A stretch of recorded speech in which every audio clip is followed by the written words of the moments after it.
Hey, good morning, everybody.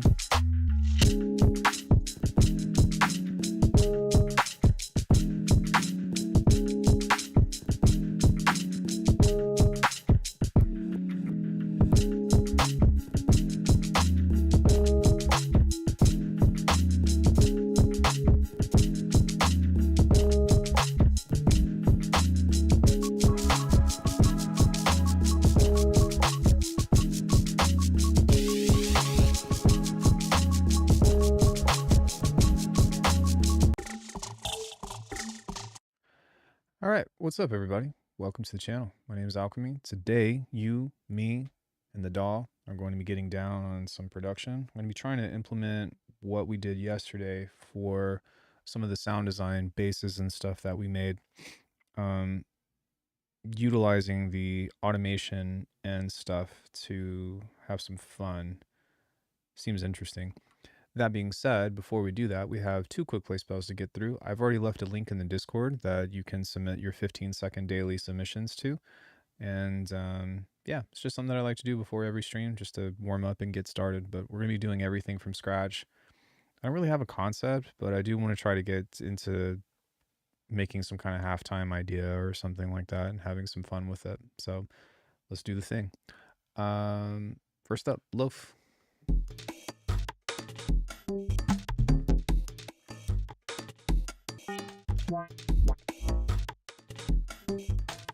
What do you mean by how to import wavetables from another source? Like just how to import wavetables? That was cool. This reminds me of that one cat song, but like a much slower and more tribalistic version of it. I think that if that sample was in there, I'd be over the moon about it.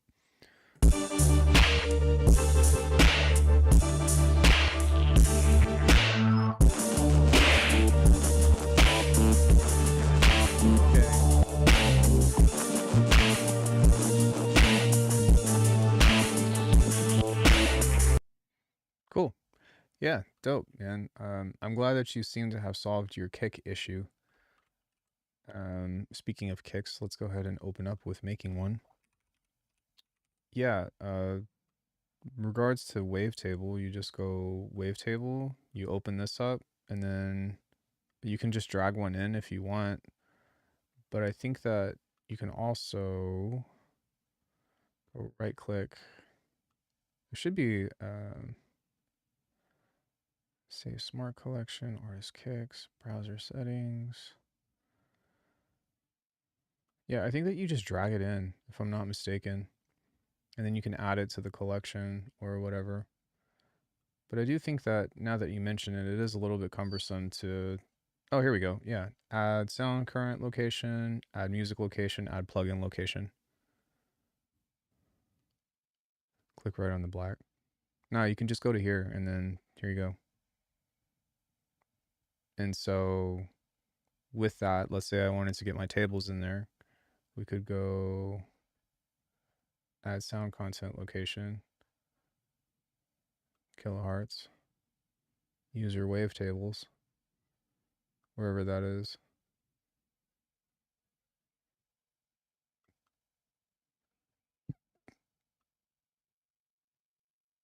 User wavetables, there we go. Open. It's invalid, this location has already been added. Okay, so, oh, they're already there. So, but it doesn't look like these are pulled up. Maybe because some of these are in FLAC, but yeah.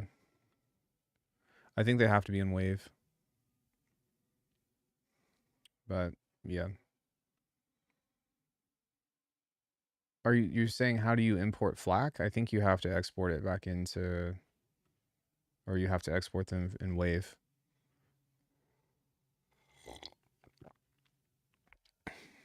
I think, yeah, I don't think that reads FLACs, if I'm not mistaken. FLACy.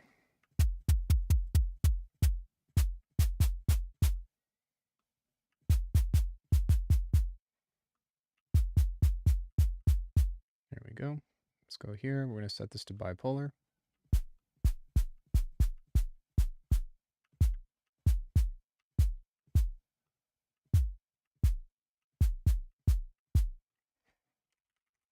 Better distortion.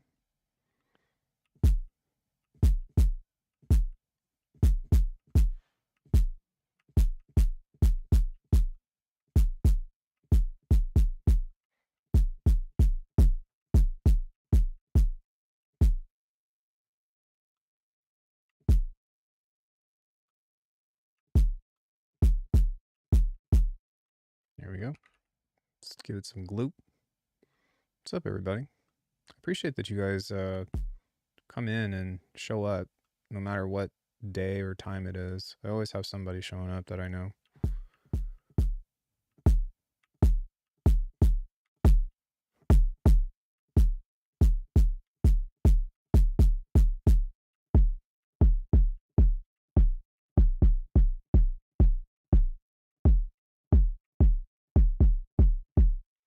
There we go. Let's add some disc tube. It's kind of hot today. It's always great being here. I appreciate that.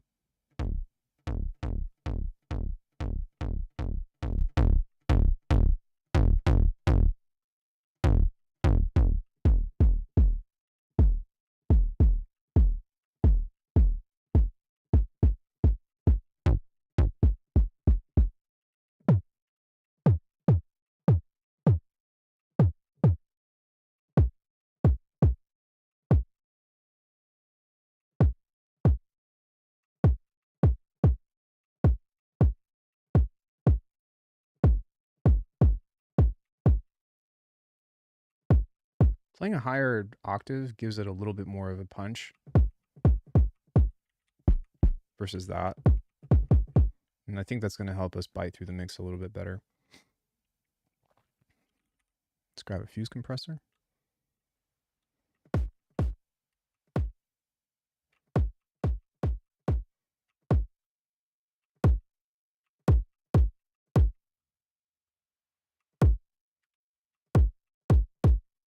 Okay, not bad.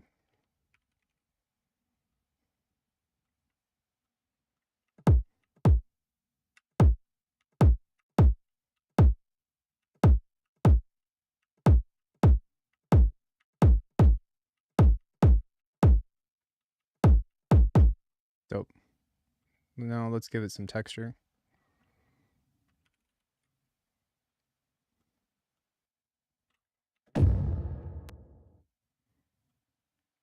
Just gonna grab a hat.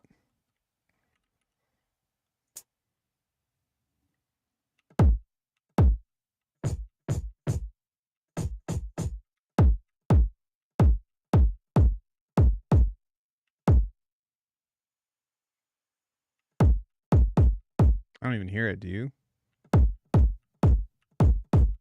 No, I do. I was like, what?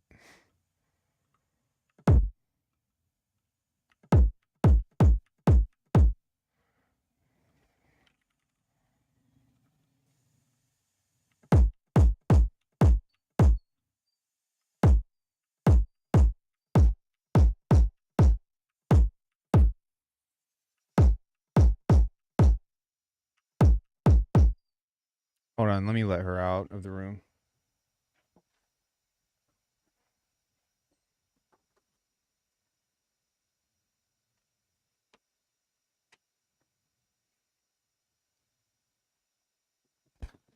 She's like, squeak, squeak, squeak.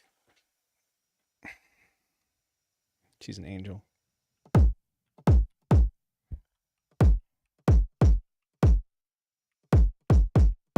Okay, this sounds pretty good. Let's send this into some extra coloring here.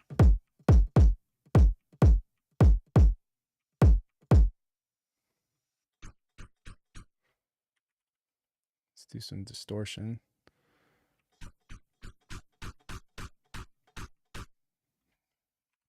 Send that through some bit crushing.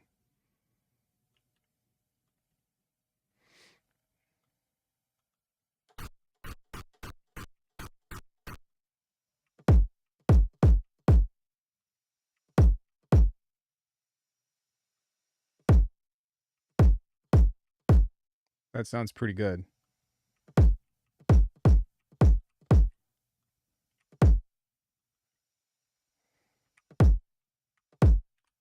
nice and fucking fat. If anybody's interested on how to make kicks and drums and shit, I've got master classes on my memberships. Well, assuming you like the drums that I make, but pretty happy with that. I mean, if we look at that, yeah, that's a fucking chonker. I'm actually going to save this rack because I think that this is a good benchmark for in case if for whatever reason kick December 20th 2025. Cool. Now we can turn that off and we can move on to the snare stuff. What kind of snare are we feeling today? I don't really know if I want to do like a stick hit or if I want to do like a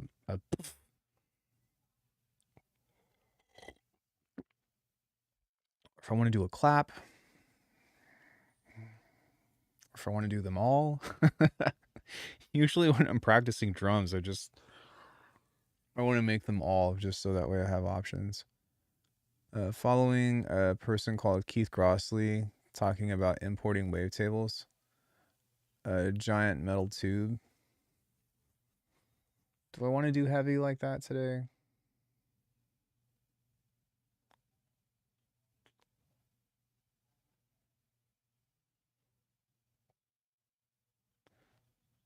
I don't know. I'm feeling something a little more groovy.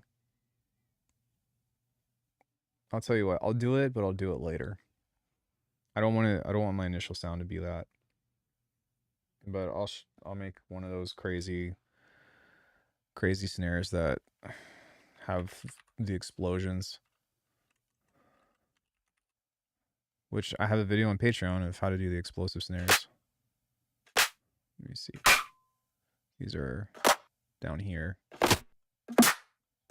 No.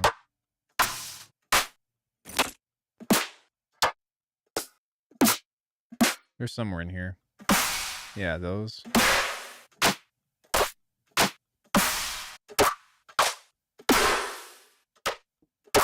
Come in. Morning, babe. Yeah. All right. How'd you sleep? Yeah. I already fed her. Took her out. We went on kind of a long walk. She, I got her to put the mask on. Yeah, what I did was I cut up her beef treats so that way there was more, so that way she couldn't eat just one, and so that way she put her head in it and she let me put the thing on. She tried to take it off a few times while she was walking, but she didn't like freak out. She was just like, I don't like this. So I think just trying to get her to associate the mask with the walk and also with a snack. I gave her a snack before and I gave her a snack after. She's been doing really well. Yeah. Yeah. You being good? Kind of obnoxious because you're growling at everything outside.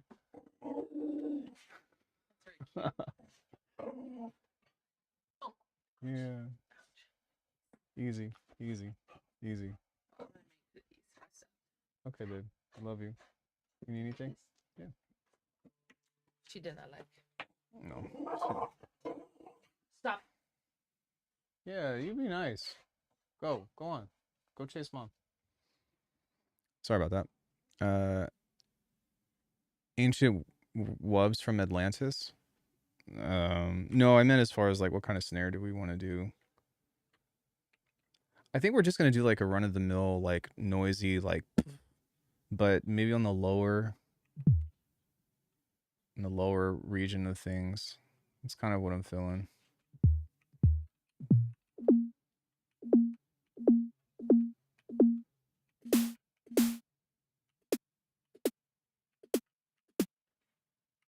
Like kind of this region.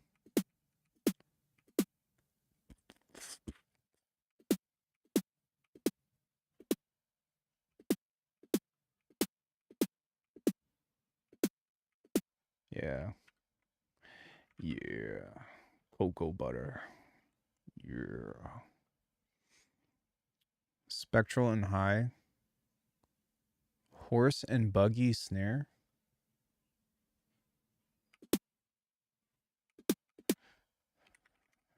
Chat suggestions today's are wild.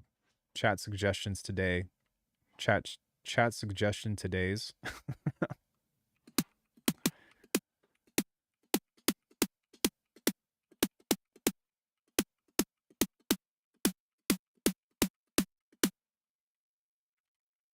Let's duplicate. Delete that.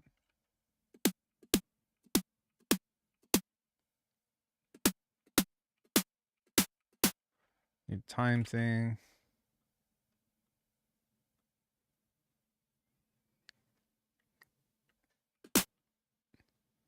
The most produce other listen.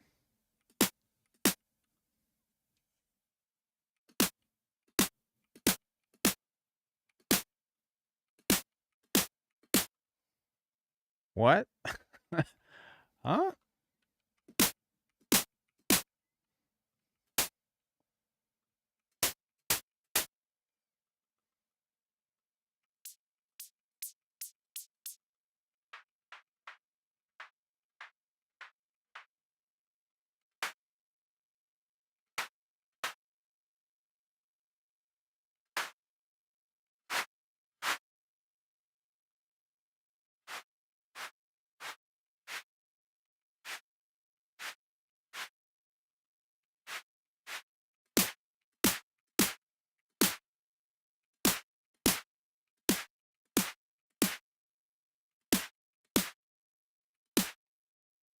Okay, so this is where we're going to put the most focus in because I want this to be airy.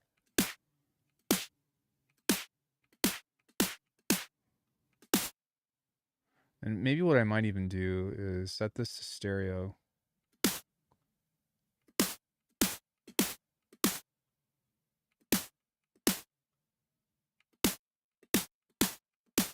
Maybe change this to a high pass.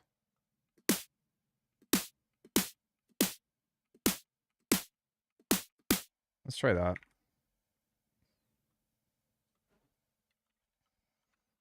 Let's distort everything together. Turn this on.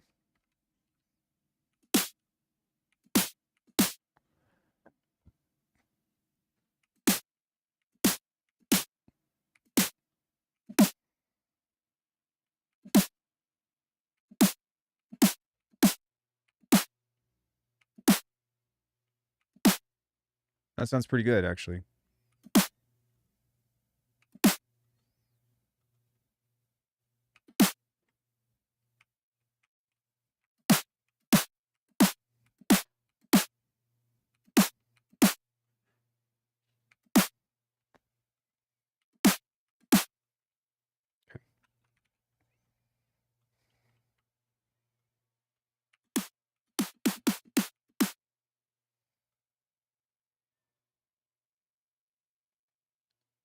Alck? What?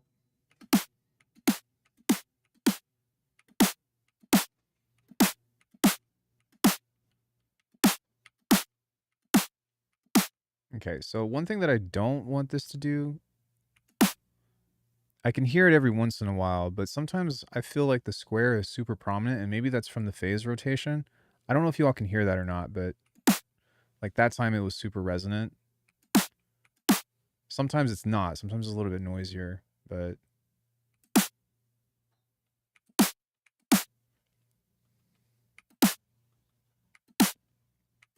I'm wanting this to sound a little bit more natural. So we're going to put this through some convolution stuff here in a bit, but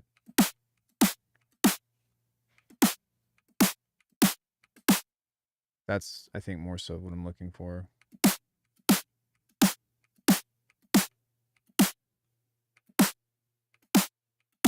And then maybe we can adjust this a bit and make it go.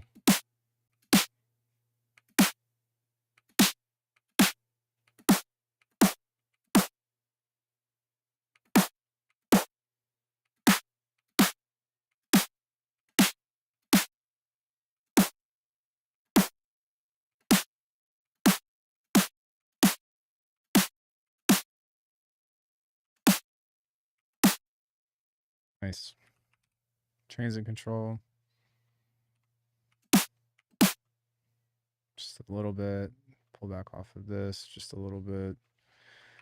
Grab an over. Clip the out of it.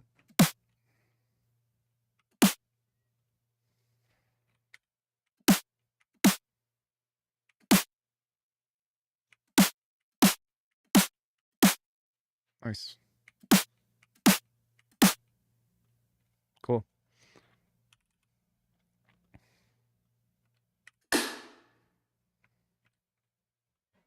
I might even add a vocoder over this as well, because there's a splash that I would like this to have.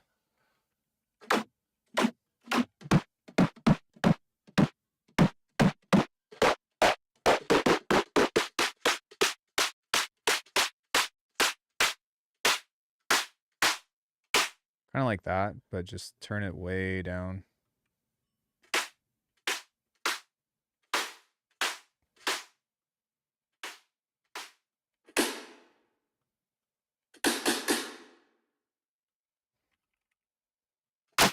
Actually, let me grab like a open hat. Open your mind.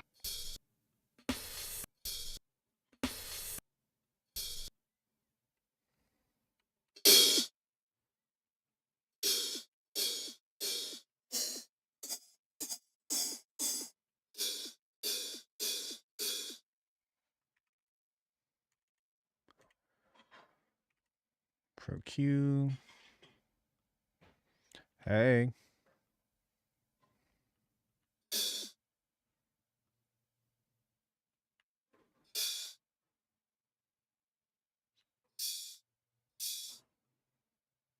Hey.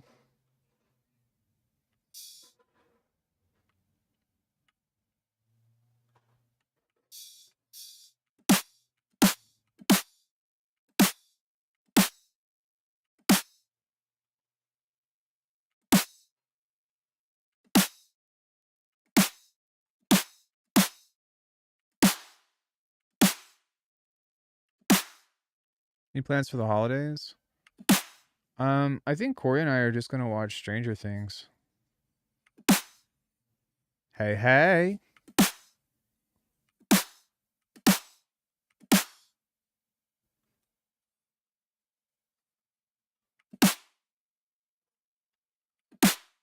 Yeah, season 5.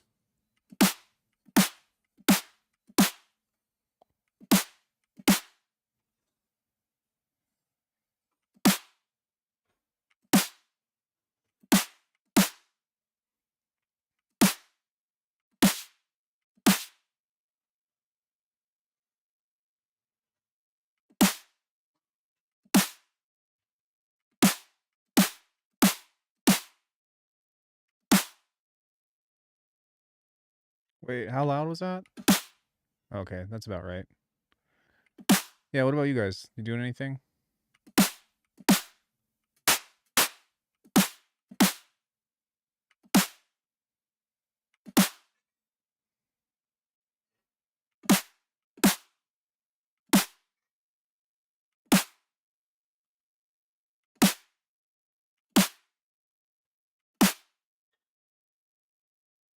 Almost done with this.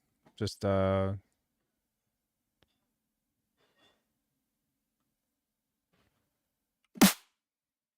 of listening to it.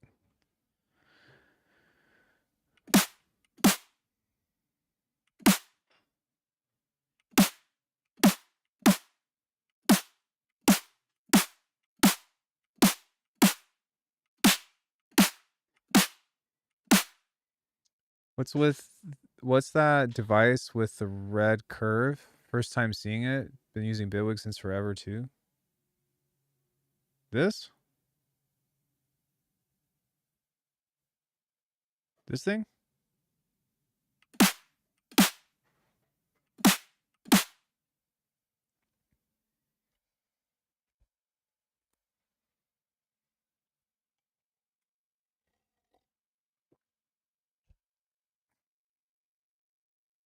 Yes? No? No. Red curve. This?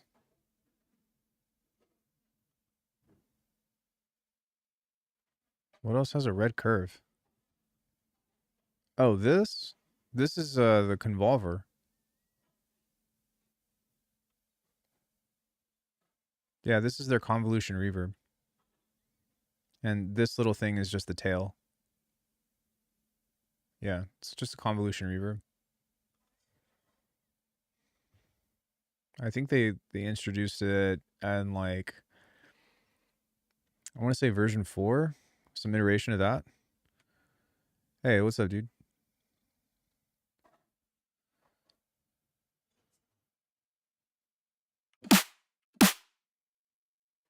What the fuck? I didn't know that they had a curve. I'm blind. Yeah, it's the second option. So there's this, and then you can edit the curvature. Just kidding.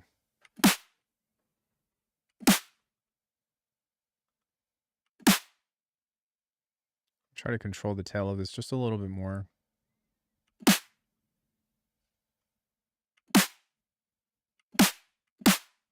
Cool. That was the one I wanted. That one sounded really good. It's kind of hard to pinpoint sometimes just because, like I said, there's phase rotation happening through the thing. And sometimes it's really annoying to try to sit there and shuffle through a bunch of them. And I imagine to people that don't do this, you probably feel like they all sound the same. But I swear they do not. They're different.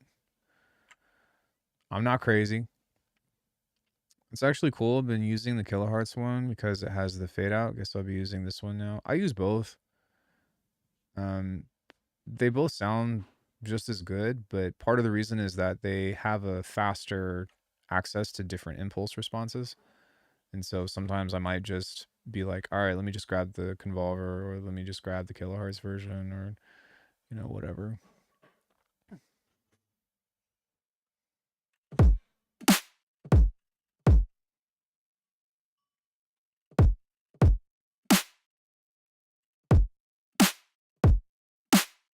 Nice. Yeah. Cool. So those work. Let's make some hats. I haven't done that in a while.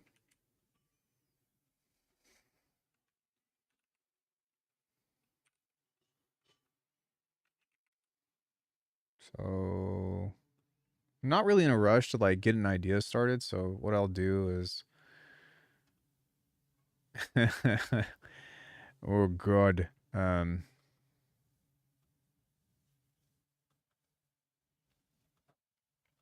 gonna pull up hat rack number 2 because I think that this has the one that I want. No, this one's snap heap. Hat rack 3.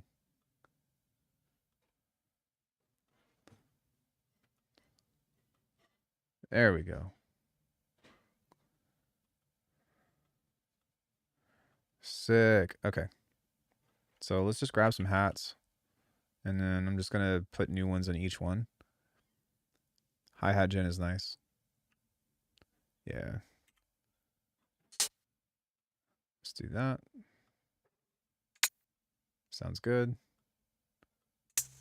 Ooh, sounds really good. I'll take it. Okay. No. Okay. 909. No. No. That's pretty good. It's got really good highs in it. I kind of like that too.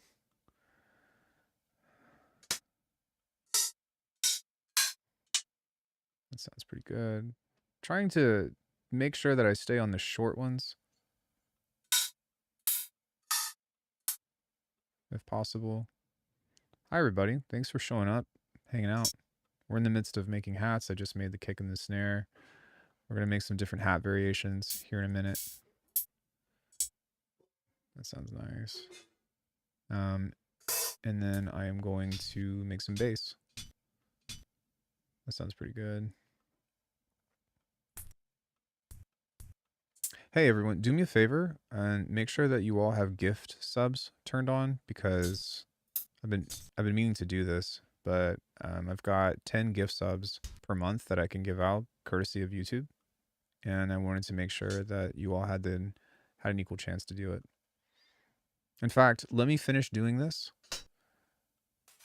and I will run that right after. That sounds pretty good.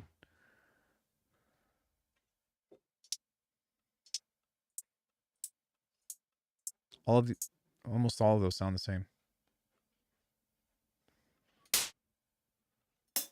I don't know how I got a Kyle Beats sound pack in there, but okay.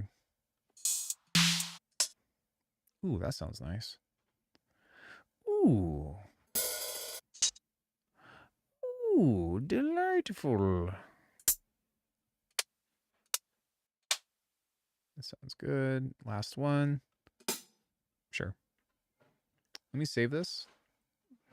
Save preset to library. We'll call this hat rack number 5 short. So that way I know that these all have only short samples in them.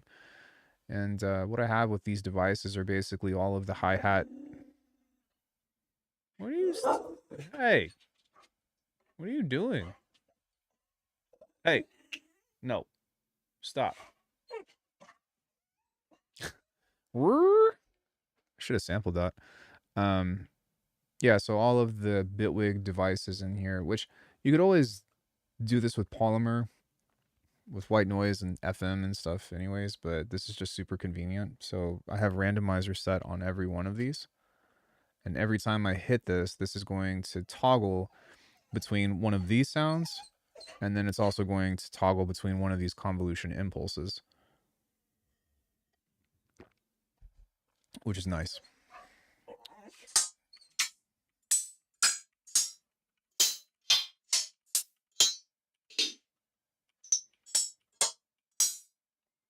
Curious to see how you're going to use the round robin modes of this. I'm not. I'm just going to randomize a bunch of them.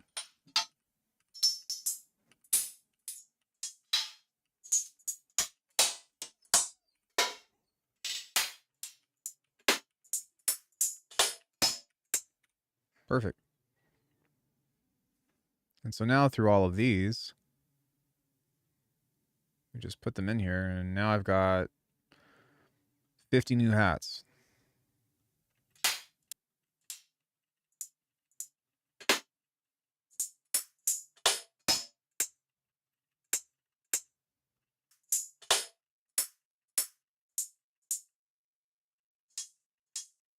I don't know if it's actually 50 or not, but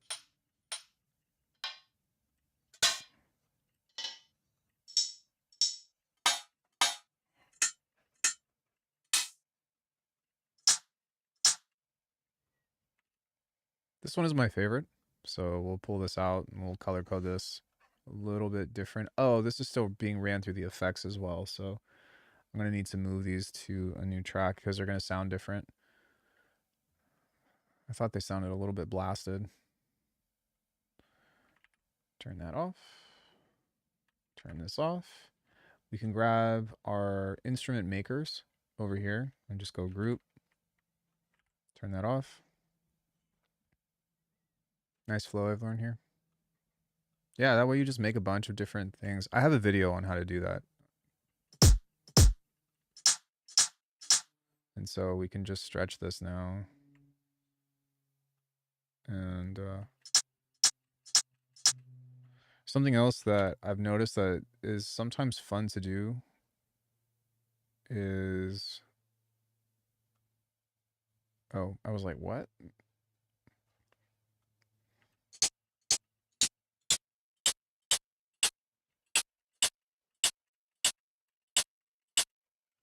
Sounds good to me.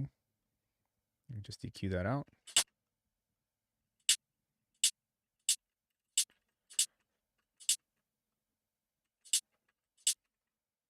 And there we go. Pretty much have everything we need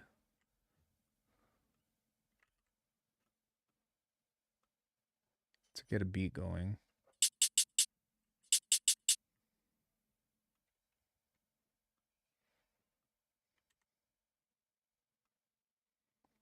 the most part anyway.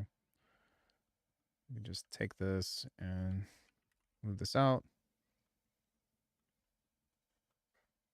Push that a little late. Boom.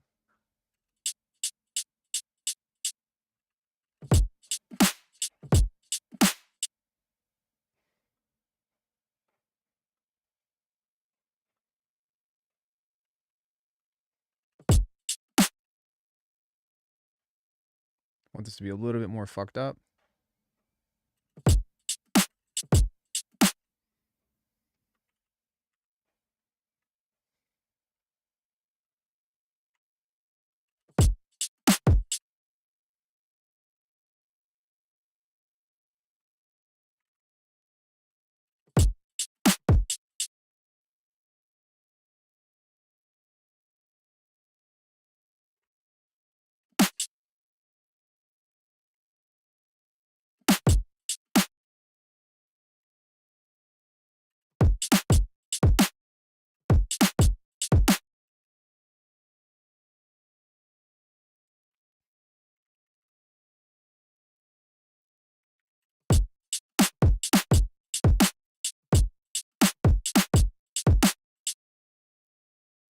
Play around with this.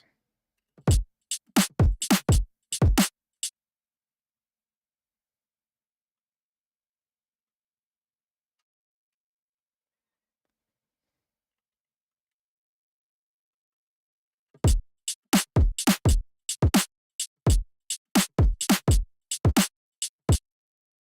gonna grab a transient shaper on this. Just pull the tails off.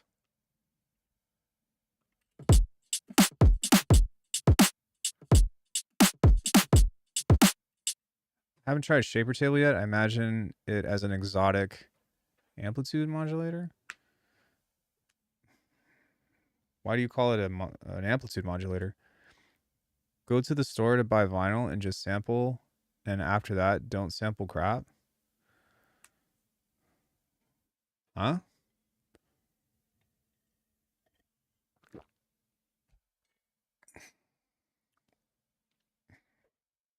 Do what?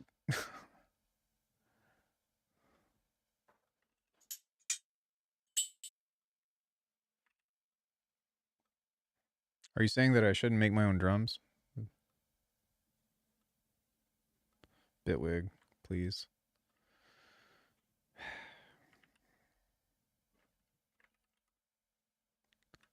Me neither.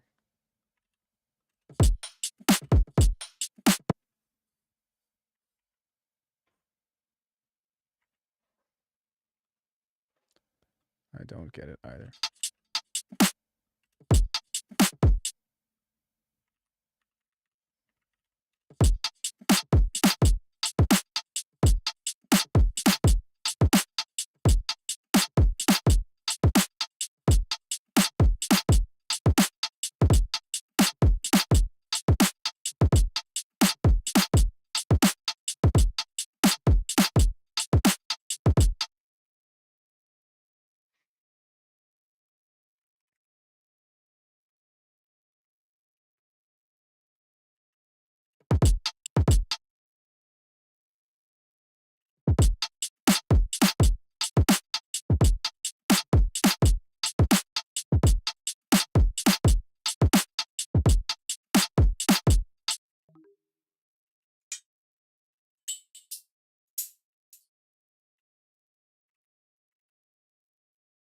Like, I could do that, or I could just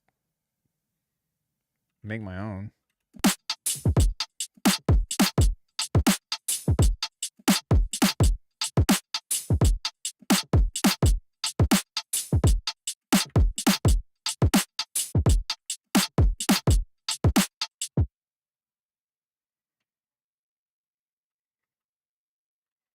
The DAW is the most smallest tool.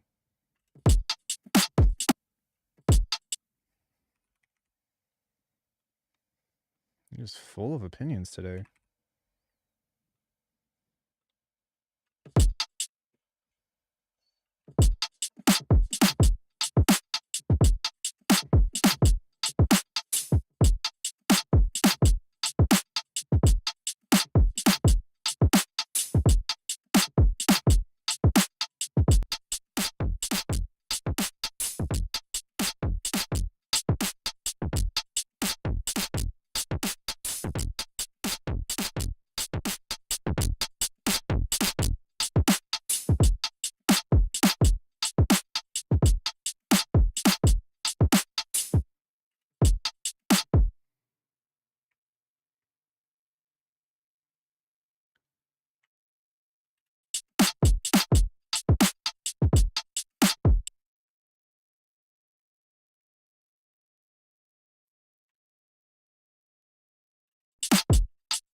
Say just data?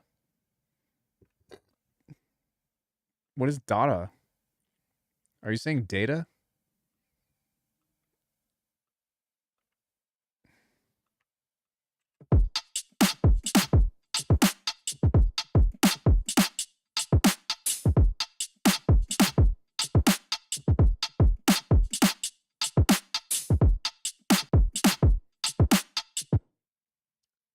No, I don't think he's saying data. I think he's saying data. But maybe in like a German or Austrian accent or something. I don't know. You kids and your ideas.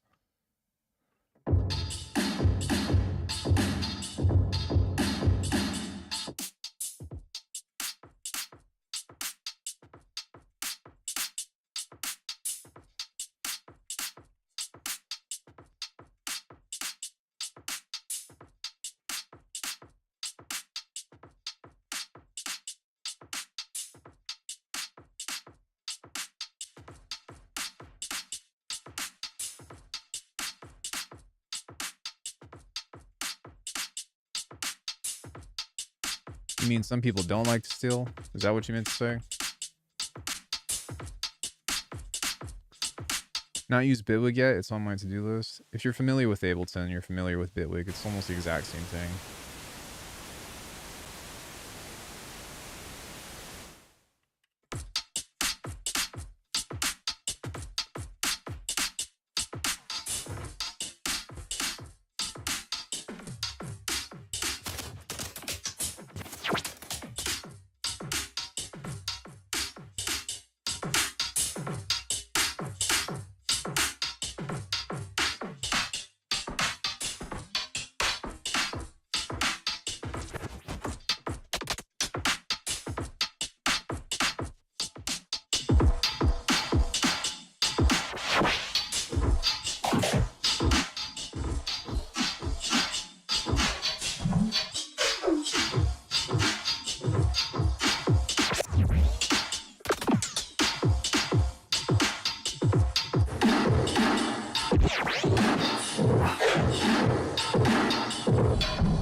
I think that's enough.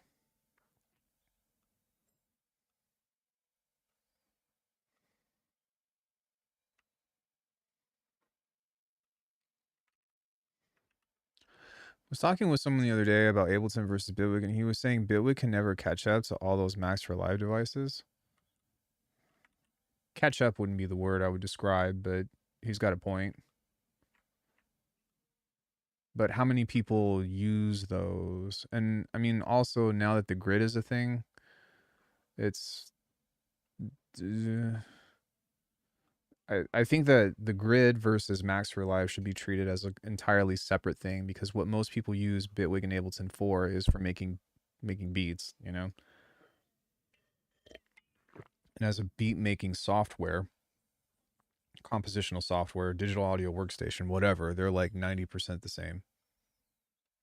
But I think that like trying to do the whole, and no, yeah, and like before I say anything else, this isn't geared towards you. But just as like throwing this out there, I think that I understand that making a decision for a DAW is really important, and you've got to figure out what to use. But like the bottom line is demo everything, and like I would say before you even buy anything, get comfortable with working with audio and MIDI, and then look for like comparisons and stuff. You know what I mean? But I just, yeah, man, I'm over the, I know that I make these videos of like Ableton versus Bitwig, but I tend to be like very sabbatical about it, about not being like, hey, this is better, but hey, this has this has this, you know? Always been a dual wielder anyway. Yeah, yeah, and there's nothing wrong with that. I just really trying to be able to hold a space that can have the conversation without the tribalism.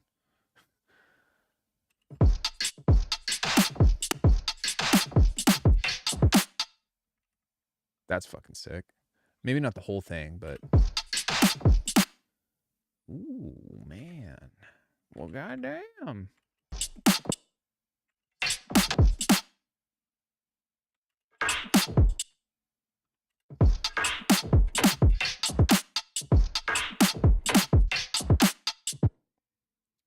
When I like the grid as a concept, I don't think that it sounds good as C++. Yeah, it's a skill issue. No offense. But the grid sounds fucking amazing. It's so fat. It's so fat.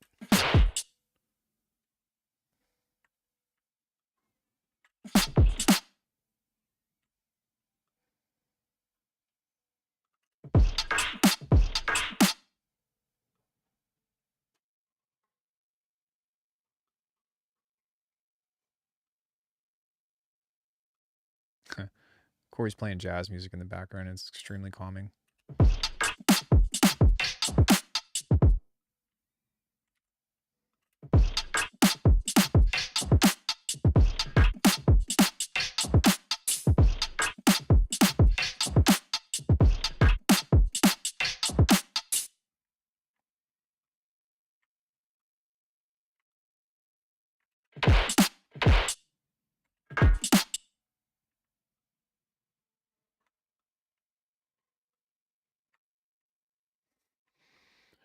Billy, please. Help me out. Bruh. Oh my god.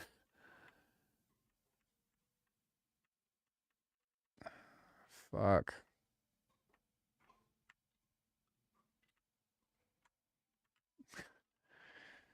God damn it.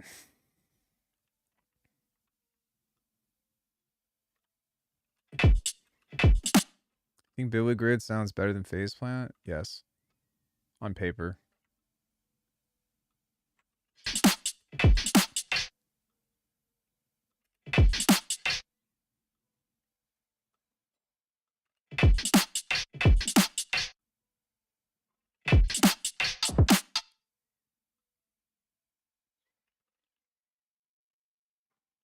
Got it. Grid is a synth.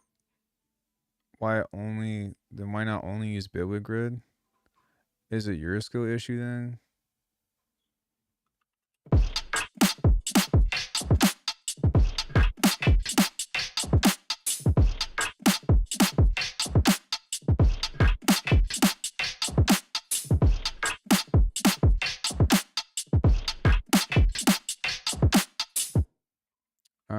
I have grid patches for sale.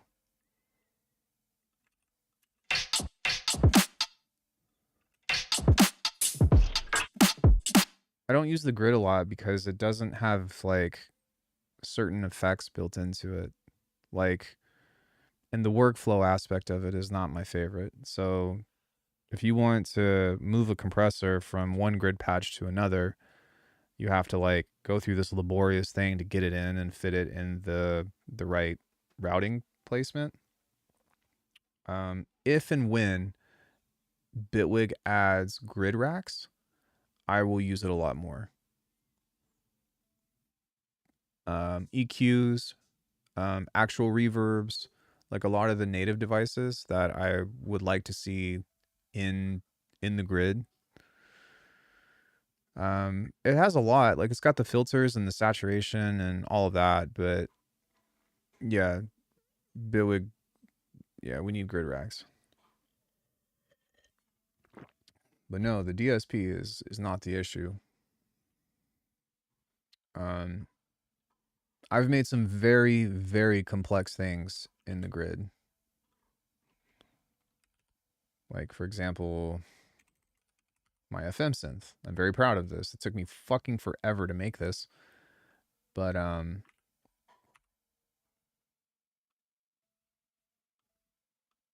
yeah. I would never, like, put myself in the same category as people like Polarity when it comes into knowing the grid, but having a at least basic understanding of it. Yeah, like, I made this. And I'm proud of it.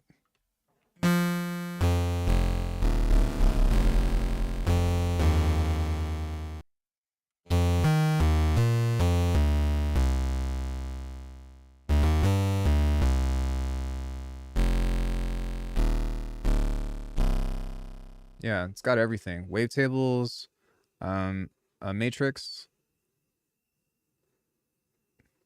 um, independent FM amounts, time adjustments, table positions, sampler, and then like the FM matrix in itself is like fully modular.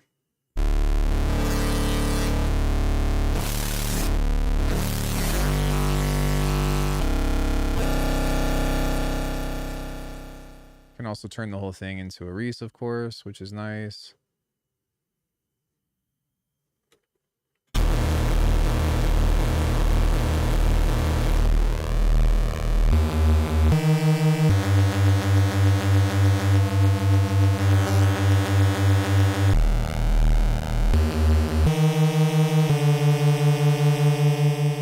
Yeah, man. This thing is dope. Right. Well, I mean, the big thing about this is that, like I said, it's modular. So if you have like LFOs and stuff or whatever, you can literally distribute this, but like everything, everything in here can be manipulated. And that's the appeal of it. Yeah. The DSP of this is, oh, it's okay, but reminds me of when I work with semi-modular grandmother. Yeah, I mean, really what this is, the only reason why you would look at this stuff is if you were trying to change out the wavetable. But other than that, all of the work is here and it's just on a grid system. So you have A, B, C, D, and sample, and then you have A to A to B, or sorry, yeah, A to A, B to A, C to A, D to A, sample to A, and a dedicated feedback knob. And then it goes into B. Then you got A to B, B to B, C to B, D to B, sample, so forth. So it's basically the reason why I built this was because I wanted a modular version of FM4. And the thing about FM4 is that, as you can see, like this is a little bit easier to use, but you can't modulate this. So if I wanted to like, apply some kind of thing with the amount of FM to 2, I have to do it via the mod this. But this controls all of the FM that goes to it. Make a Panacea version of it? Panacea? What does that mean? I don't know what that word means.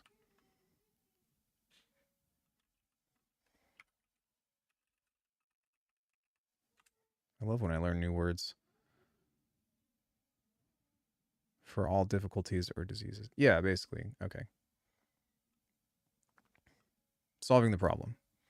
So yeah, that's what this was meant to achieve. And it's pretty kick-ass. So there's that. But yeah, I don't use it because it takes a little bit too long.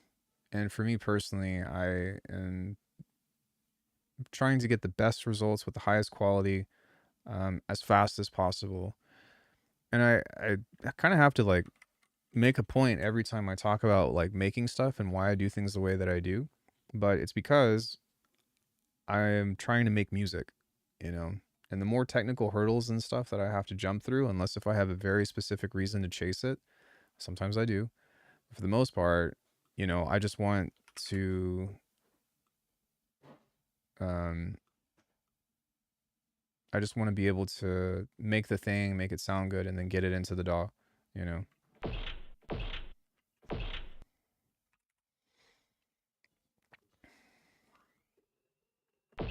I about you? Just seem to have a quality space to work and not get distracted. It's so important. I mean, part of that is time. I don't think that most people have as much time to work on music as I do, but I try not to take it for granted either. I'm very lucky to be doing YouTube and all that, and even then, like I feel like my YouTube channel suffers because I focus on the music. You know, barely use any third party stuff. So like, I mean, for me personally, like I have reduced the amount of plugins that I use significantly, except for niche use cases.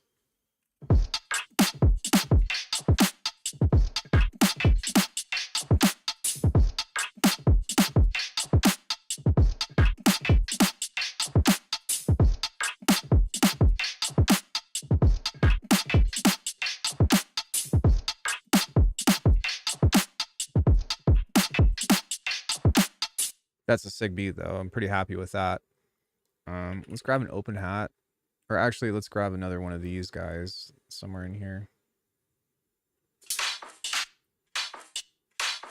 I could probably actually even just use this, to be honest. Because if I do...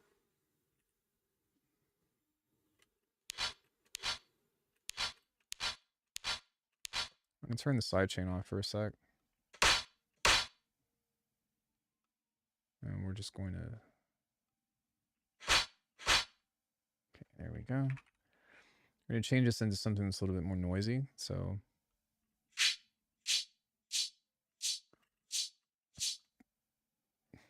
let's grab a ring mod.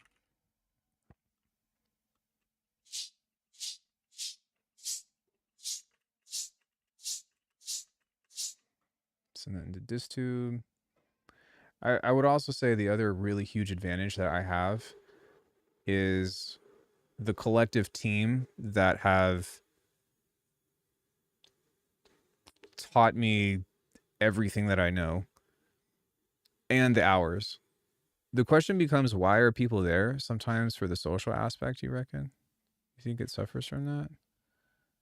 Wait, do I think that what suffers from what?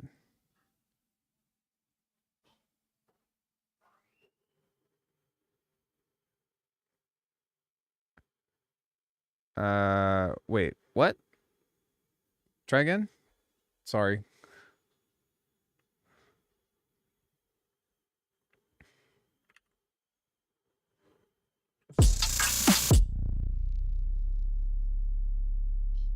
Sorry. Meant to do that.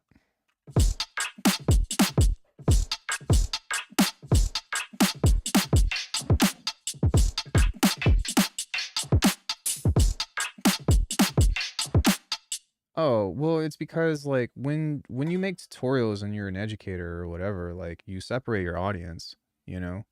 And so if you're not constantly doing shit that is putting it in front of other people's faces of like, look at this new hack, look at this new trick, look at this new whatever. Like, have you all noticed that I don't make that many sound design tutorials anymore? Most of the stuff that I've been making is like, hey, here's how to improve your music workflow. Here's how to improve your productivity. Here's how to problem solve the hardest aspects of music. But people don't really, you know, they don't really do that. And likewise, no offense to other creators and stuff, but I feel like a lot of producer YouTubers fall into a trap of either A, doing like the music focused part, or B, making videos about music and sacrificing their time to actually make stuff. And they're chasing, they're chasing trends and, oh, look at this trap beat. I feel bad. I made a comment on someone's video earlier today. They were like, how to make hard beats without any music theory. And the first thing that they did was opened up the piano roll in FL Studio and picked a scale. And I was like, the first thing you did, and for the duration of the entire video, you sat there and you were fucking around with melodies, whereas for me, if I were to make a video of, first of all, like making music with no theory is not a thing, because if you're talking about rhythm, if you're talking about beats, if you're talking about patterns, that's fucking music theory. So, but I'll give them that, right? I'll give someone that. I think that they were talking about without musicality, but the first thing that they did was they opened up the piano roll. And so I was like, I wish that I would prefer that you title the video how to use FL's piano roll to make melodies for you, because that's actually more accurate. And that, I didn't say that comment to be rude or to be like, um, to be like disrespectful, but I, it's making this claim and then like making a misrepresentation of Oh, dude, all of them. I have so many moments of when I have like I still have aha moments all the time. That's part of why I do this. And I really woke up to that stuff when I started taking martial arts serious. And I have a funny story to tell you later. I'm gonna keep working on this track, but yeah, it was a nice guy. But I was like, come on, man. And then the beat that he made was, or some people were like, yo, here's how to sound like Skrillex. And then they'll put like a generic kick snare pattern together that's literally just like, God help me. Um, they'll do something like this. Bro, can I fucking type?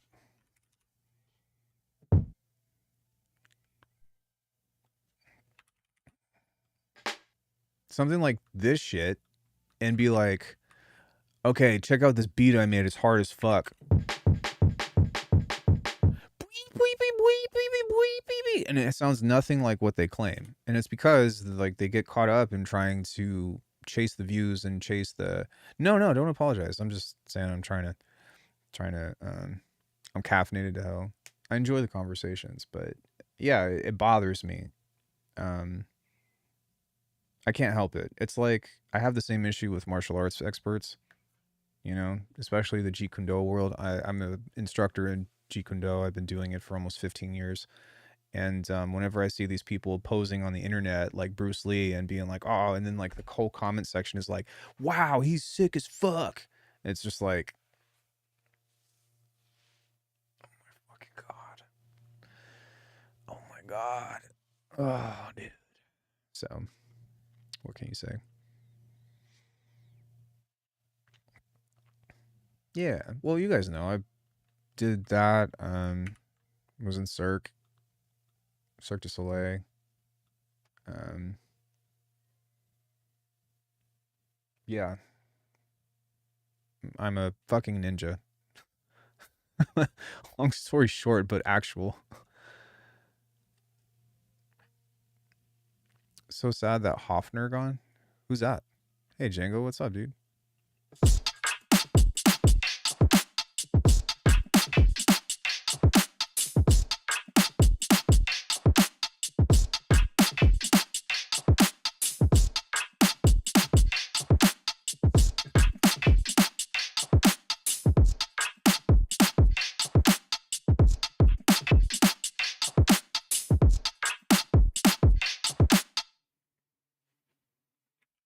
So add some a little bit of flair to this. I wonder how different it is for current gen. I remember how it was like being a music producer pre YouTube days. Well, it was. I mean, it was just as bad, to be honest with you. But the difference is that there was a lot more mystery back in the day. A lot of stuff hadn't been solved. Like I really have no reason to make videos on bass design anymore because it's been solved. You know, and that's part of the reason why I've started trying to move towards the production side of things because those are still concepts that um, are still difficult for people, myself included. Sometimes,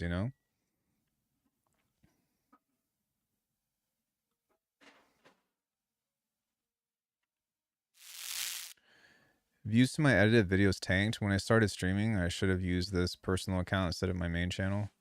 Yeah, so like having a separate channel outside of your music production and literally like separating your brand. That's something that Hudson Lee told me a long time ago, and I didn't do it because I was worried that I was going to start splitting my time.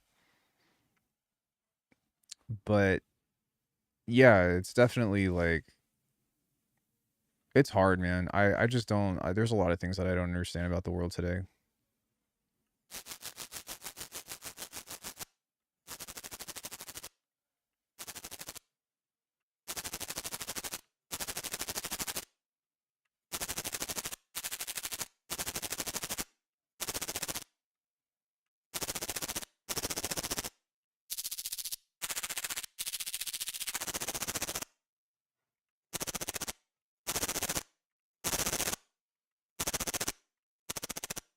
Sorry, I'm just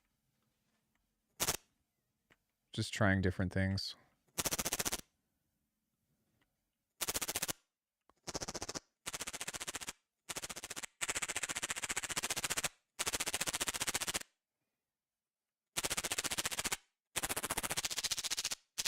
I think that's what I'm looking for.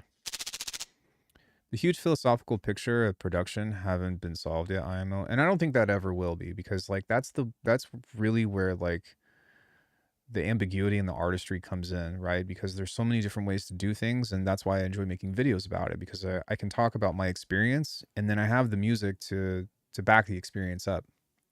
I was happy to just enjoy streaming instead of trying to be a proper YouTuber. Well, it's hard because like you're like we're wearing these hats, right?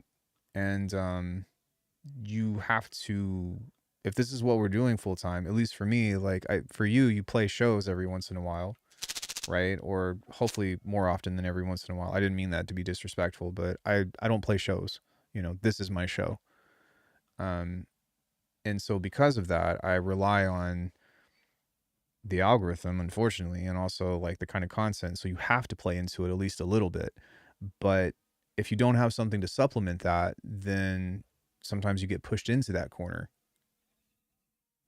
Yeah, it's a and that way, like I feel like it still holds a lot of weight and a lot of value, because people can watch everyone else's perspective on stuff and be like, oh, this is what he does. This is what he does. I like this. I don't like this. And I can find my own path through like trying all the different things. You know what I mean? But when it comes into bass design and stuff, or like, or sound design in general, it really is just a formula. There's a lot of nuance to it, and there are ways to reintroduce the artistic exploration through it. But for the most part, like, fuck, what do you guys want to know? Like, tell me something that, and please don't be like how to space lace bass or whatever, because like that's also been solved. But like, where's the mystery in sound design on YouTube right now? What do you not know how to do? Or like, what does not exist? I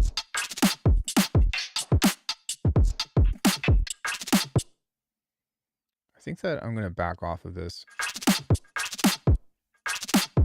Maybe go back to this, because I want this to be, yeah.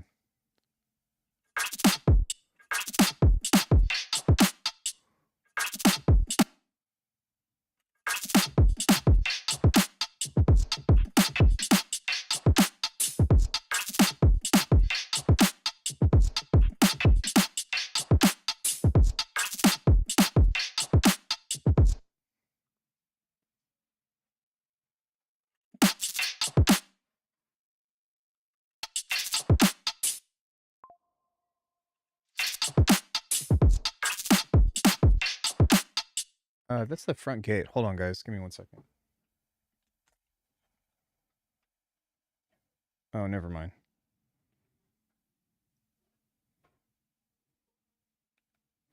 Never mind. It's a scam. It said scam likely.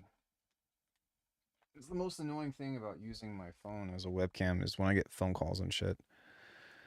Always cool to see how other people solve their own puzzles during production. Yeah, and that's part of the reason like why I stream is, I mean, 95% of the tracks that I've made in the last 5-6 years have been trash. Damn. Yeah. Okay. You can Look right up. no, I'm good. You see what I put up with? Yeah. They've been amazing. They've been amazing. You Your cookie really dough? increased your output over the last year, like very intentionally. Damage pretty control. Damage control. Girl, bye. Okay. I love you. What the fuck I look like? Yeah. Anyways. Yeah. Anyways, 95% of the production or the tracks that I've done have been on stream, and I enjoy it. I like having someone to hang out with while I'm making music and talk to. But the whole point of it was so that way, like, you can see the process unfold. You know what I mean? And you've not only that, but I make a wide range of genres to where you can be like, oh, how do I make IDM? Oh, I've got stuff where I've made techno. I've got stuff where I've made hip hop. I've got stuff where I've made glitch, breakbeat, drum and bass. Fucking you name it.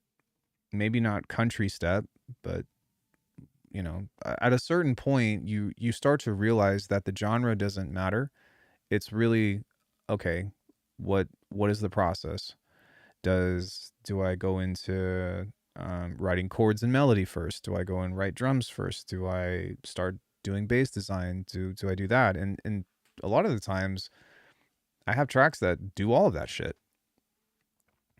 You know what I mean?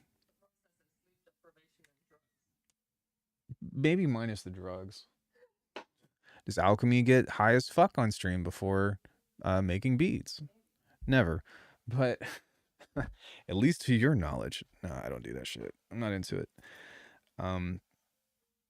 But having that experience and having that process unfold organically, I think is really important, and I hope that more YouTubers do it.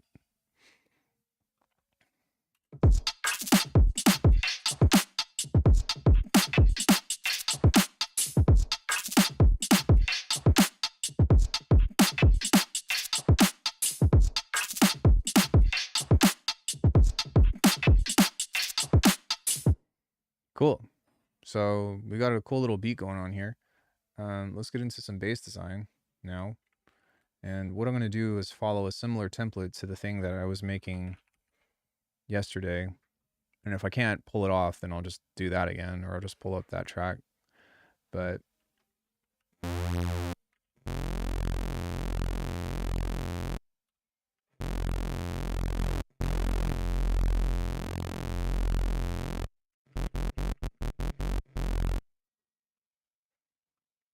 so what we're going to do is, what else I'm going to do? Alckemy. What? What?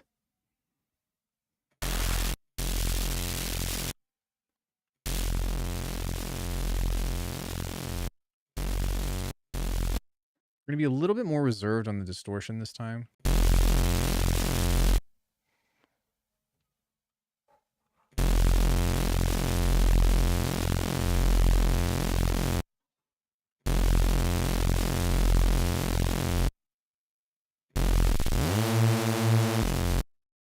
We're also going to pull back off of the noise as well.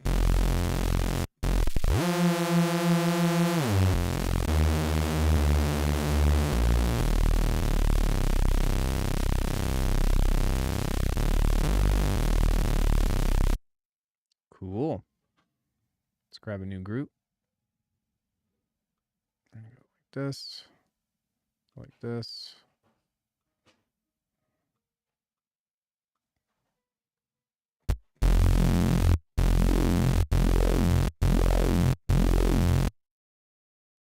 Let's grab an LFO. Wait, fuck, how did I do this last time? I'm already forgetting. I've been up since 4.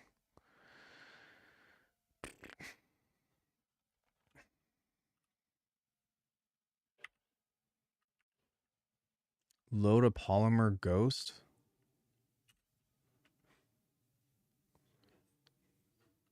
No. I'm gonna load up faceplant. Well, the thing is I've been working out. I'm still working out, but I haven't been going to the gym. And when I don't go to the gym, it fucks up my sleep schedule.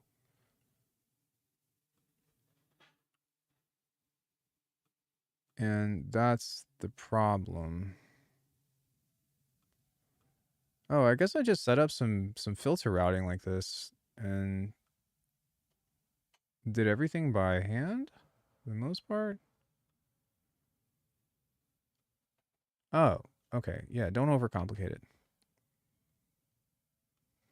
Yeah, so I haven't been going to the gym because I'm hurt. And yeah. But the phase should slow down. Dog, like what world are you existing in right now? I have not understood a thing you've been saying today.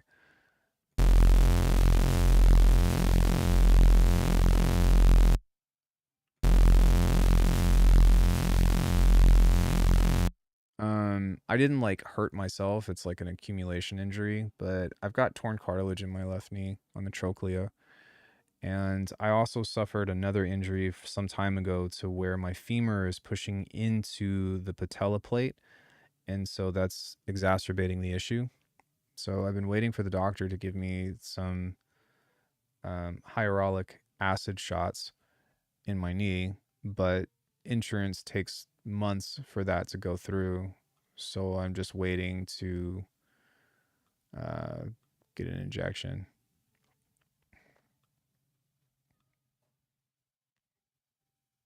Right.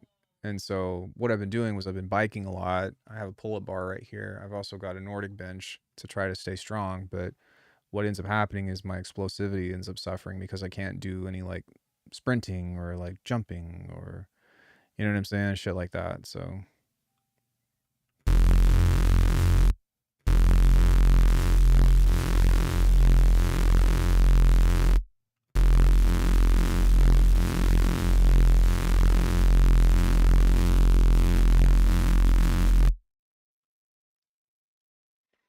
my poor friend got the worst tendonitis in both arms and has been rehabbing it forever. With my right foot. That sucks. Get it checked out. That's the that's the big thing is if you're having chronic pain, get it checked out.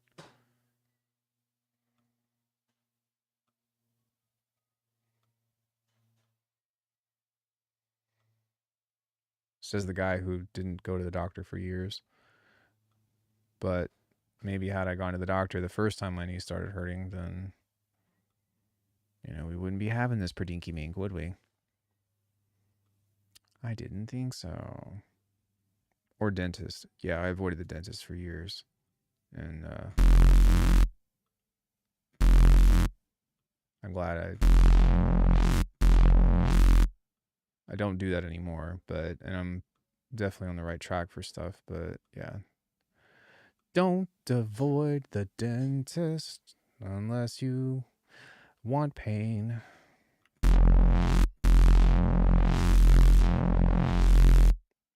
Do what I say, not what I do. Me? No, I go now. Dental shit's important. Root canals, I hear, are no fun. Yeah, thankfully I haven't had any of those. But the other thing that is really insane is like how much this affects the rest of your body, both mentally and physically. Like it can fuck up your gut health. It can fuck up it can increase your risk for infection for other things. It can like give you immunodeficiency diseases. It's like so much shit happens outside of just like I have cavities or something. I was like, wow, that's insane.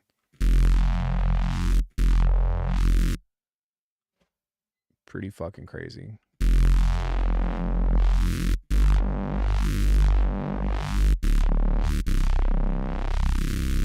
Yeah, I love that stuff though, man. It's really fascinating. All right, we're gonna go into Snap Heap here. Snap Heap. We need a parallel chain. 2 chains. We're gonna grab a convolution layer here. Something a little softer, perhaps.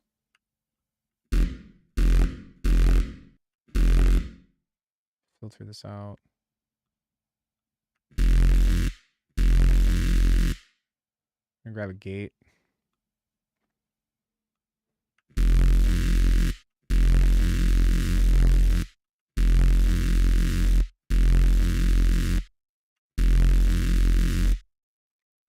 What I might even do is apply just a little bit of chorus on this.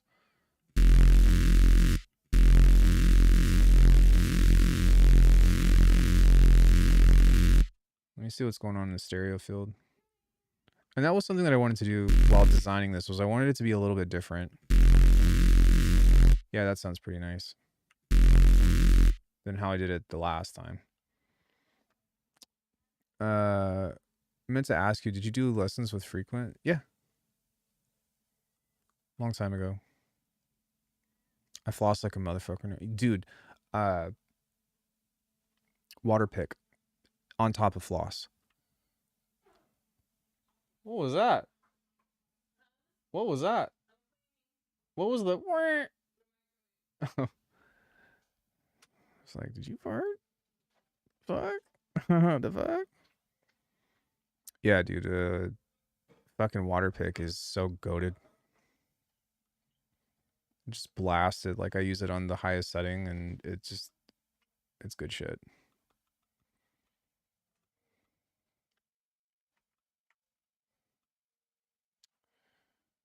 Low pass. Set this at like 100. Move this here. Just go to like 500 hertz. Set this to be resonant. About that's too much. Way too much. Maybe not. Maybe it's not too much. We'll do that. Then we will set this at 103. Set this at 120.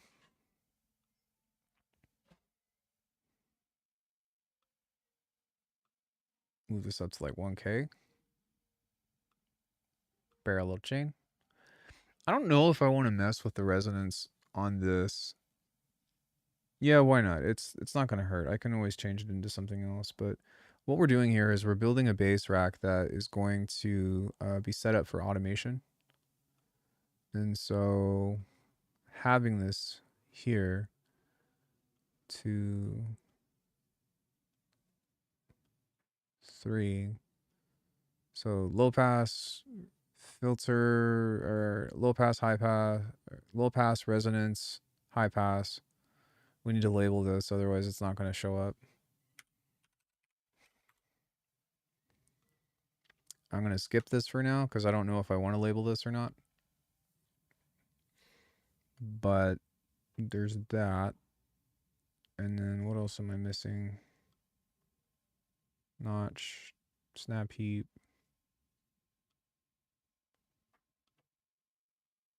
This should be the...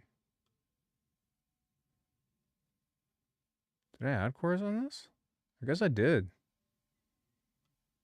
I don't remember doing that last time. We have the multipass rack. Oh, okay. So this is just some automation or some modulation. Gate.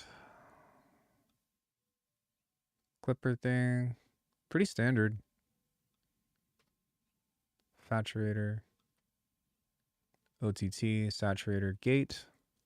Looks good to me. Oh, right. That was the big one, is we need a multipass for a different reason. Because the last thing that I did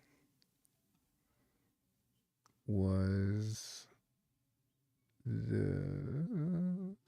So we're going to go 1. No, sorry. This needs to be just right before the point that this reaches 0 infinite, because that's going to be a pain in the ass to modulate otherwise, or to automate. Go here.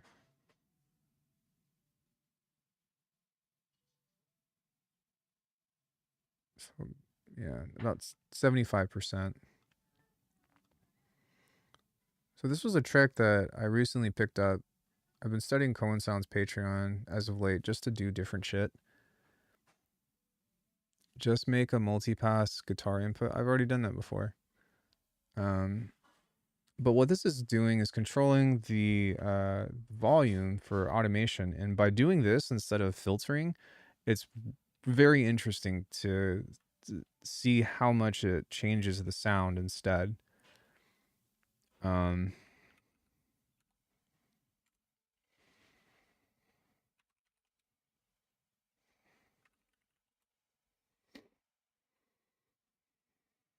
So what we can do is we can map those to the lows, the mids, and the highs.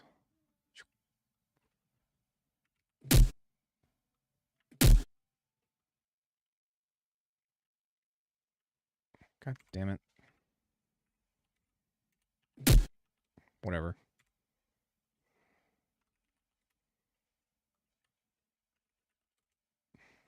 Okay. So having that sense of automation is pretty nice. You can grab an LFO here and create very fast transient on this.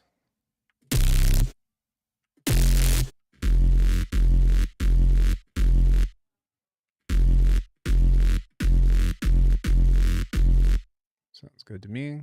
We're gonna go multipass, pull up the OTT. The old trusty OTT.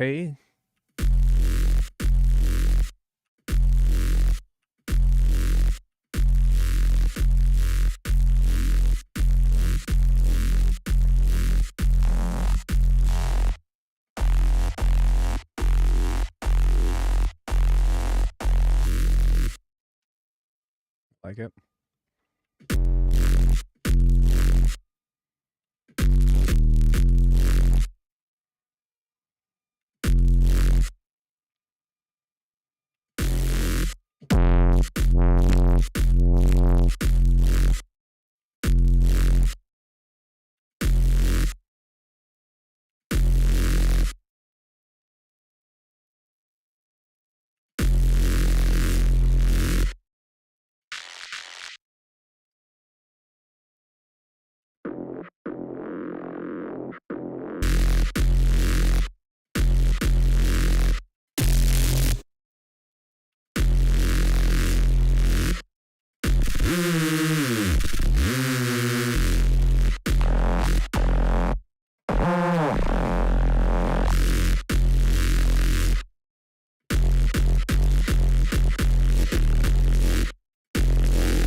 Yeah, that's pretty cool.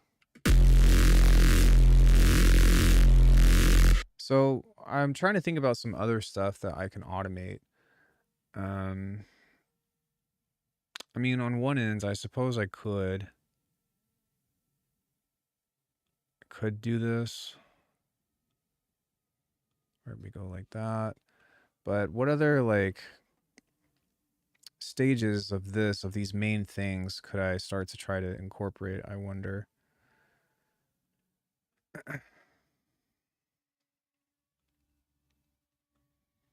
And I wonder if you know what it means to smoke weed. Just kidding. Maybe we could do something like this where this is attached to the mids as well. That could be interesting. Set that to like 4.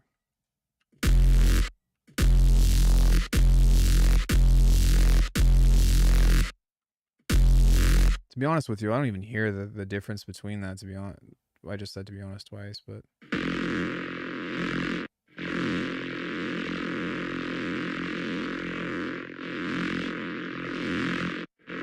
now I do a little bit.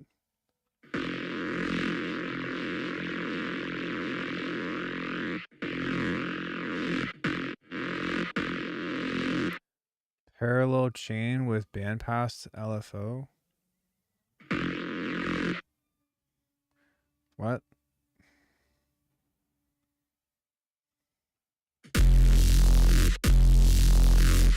Yeah, that's...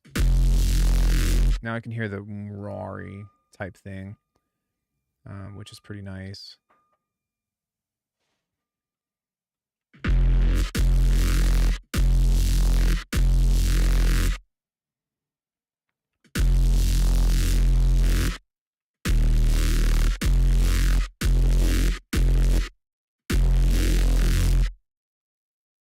I suppose what I could do is since we have a free slot for... wait, what is this attached to?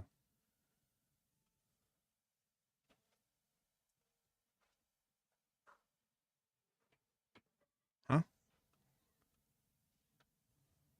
Is macro 5 just going to macro 5?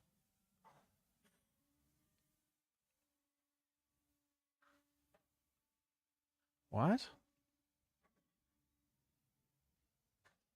Effects 4.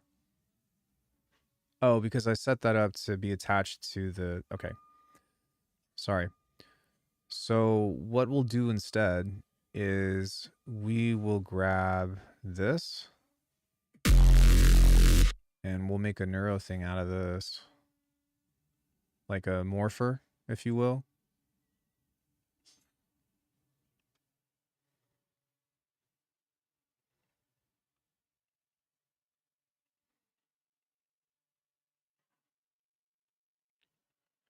And I like this because it's a very diverse type of patch with a lot of different sound variations and whatnot, you know?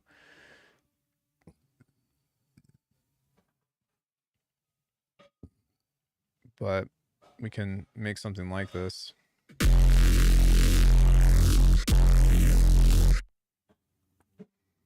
something like this. I'm gonna grab a ring mod. This patch is gonna end up being huge, but whatever, I don't care because I think it's gonna be really cool. Yeah. She knows. It's pretty good. Maybe we can do like a little bit of... What chocolate, honey? Oh, I thought you were making gingerbread, so... So you're doing chocolate chip? Chocolate butterscotch cookies? Damn. Maybe later. You should eat that steak Alfredo before it goes bad.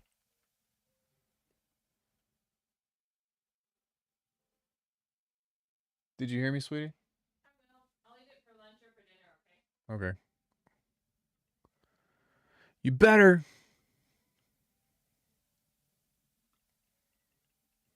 She better.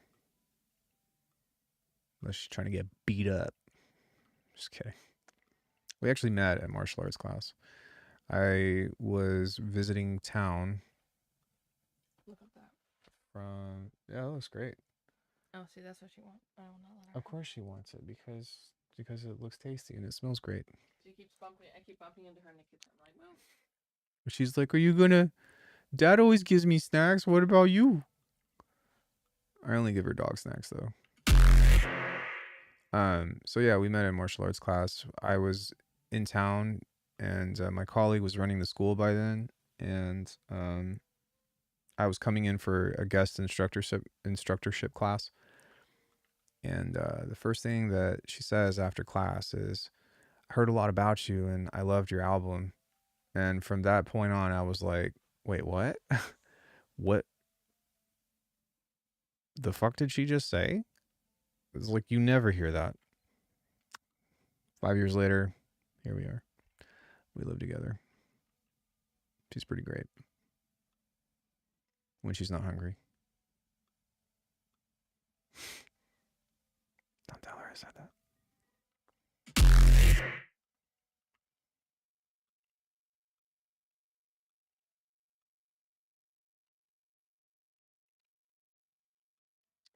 But yeah, I think, before we even started, I think before she even introduced herself, I think that we were doing sparring.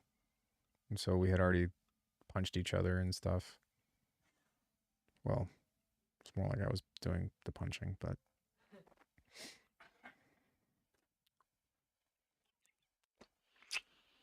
You over there listening behind the corner? Whoa, she does not like. Woo. No. No. She says no love for you, Greg. Hey. No. She says no other female friends. No other female. No. That owner aggression is not what we do here. Okay. About goldfish, she would not be okay. I know, right? Hey. No. You be nice. No. Babe, stop. You're exacerbating the issue. So don't give you a kiss.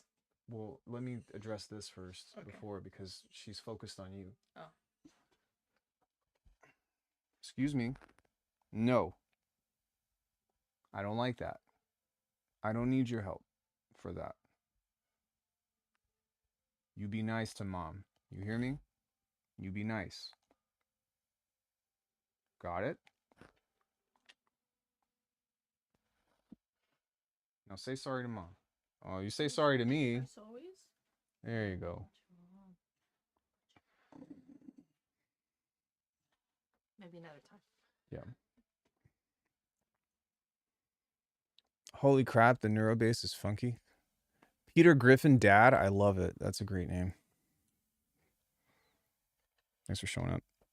Saying hi. Neurofunk exists.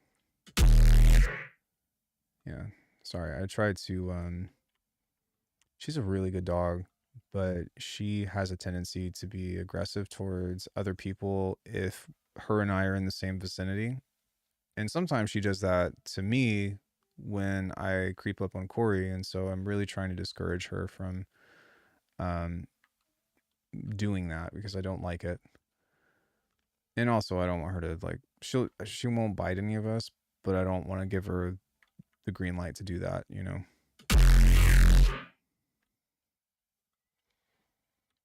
We actually just started I bought her a mask for walks. For one, so that way she doesn't eat anything, because she tends to be very like, "Ooh, snack on the floor." I don't care if it's bubble gum or sometimes tissue or something, but also so that way she can get some interaction with other dogs. I'm trying to be good dog dad.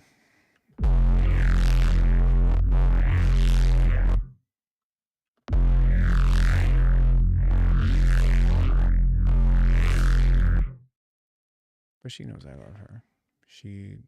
We do the snuggles quite a bit.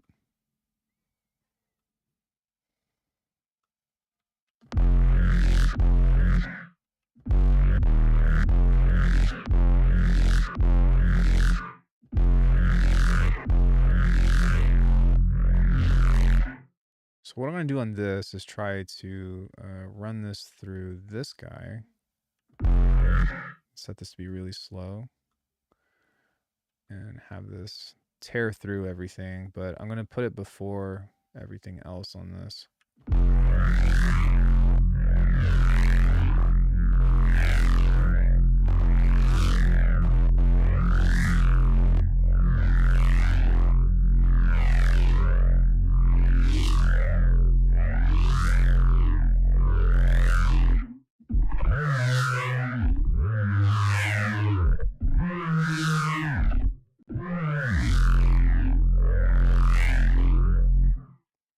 Cool.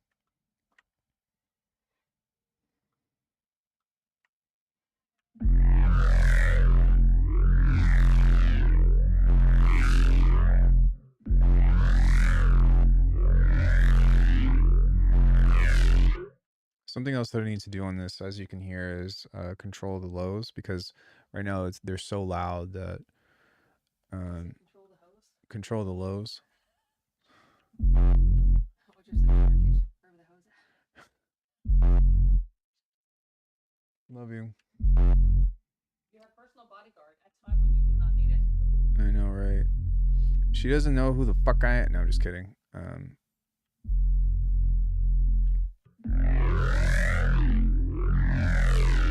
Not really. I don't really have anything to be excited for Christmas over. I think I said this earlier, but I think Corey and I are just gonna watch season 5 of Stranger Things and hang out and maybe play games or something. I'm not a holiday person. I'm really against the idea of like pick one pick 2 days out of the year, Thanksgiving and say Christmas or whatever the fuck you celebrate, depending on, you know, what your culture is, which I support, but just, you know, throwing that out there. Oh, it's Christmas. People should be nice to each other. I'm like, why the fuck aren't you nice to each other all year? You know? Why does it have to be a special day, assuming that you're not religious? Because that's a whole different thing, which if you are, then we're in a separate territory. But most people that I know that celebrate Christmas aren't even about that shit. They're just like, you know, tradition and gifts and all of that. But, you know, I don't know. I'm not into it, to be honest. She's into it a lot more, and I try to be there for her, because who am I to steal someone's joy? But I think that I've just had so many bad experiences with holidays, both with like family stuff, but also with like people just being shitty. It's like super ironic because this is the supposed to be the most wonderful time of the year where everybody's kind and giving and stuff, but really it brings out the worst of people of just being shitheads, and I don't really vibe with that. Yeah, yeah. Like I'm definitely down for people celebrating stuff and for, um getting together and having an excuse to see family, and you know what I mean? Like those are good things. But yeah, just the attitudes and the behavior that people do, and then also like the pressure of having to come up with gifts and, spend money and shit that people don't have when a lot of others are struggling. You know what I'm saying? It's like, I don't know, man. It, humans have a lot of shit to figure out, especially with priorities and stuff. But, uh I think Halloween is probably my favorite. Although I wish that people could just dress up every day and, do whatever the fuck they want. But that would be one holiday that I'm like, yeah, Halloween's cool. Um it feels different. It feels like a much different vibe than like Thanksgiving or Christmas or, Hanukkah or Kwanzaa or whatever.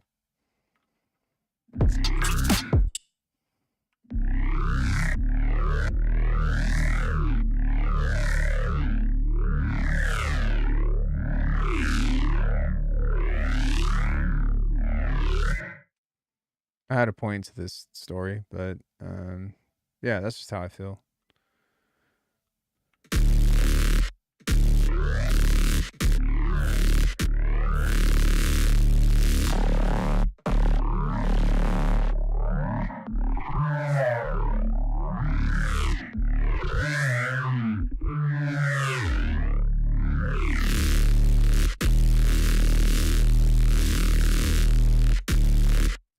Think about unintelligible feelings for Christmas. We've all grown out about gifts and shit.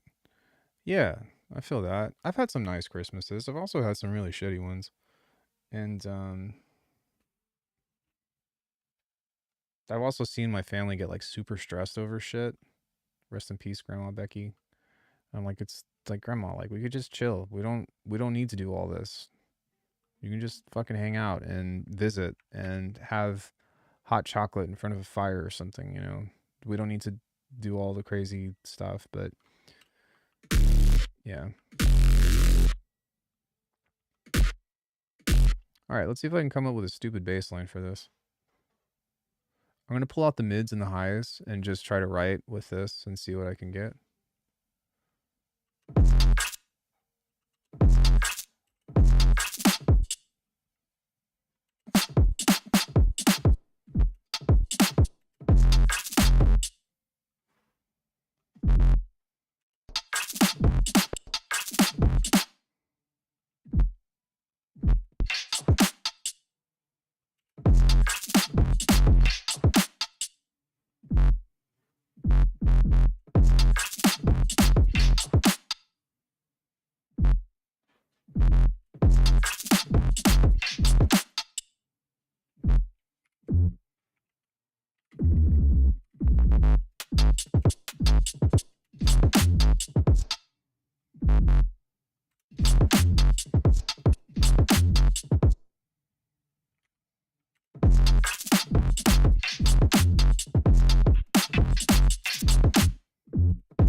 always have inflections?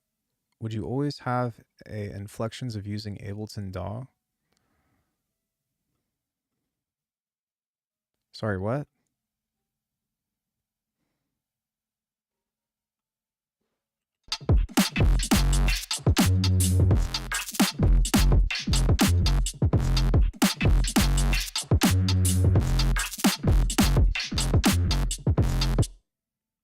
I'm sorry, I don't understand what the question is.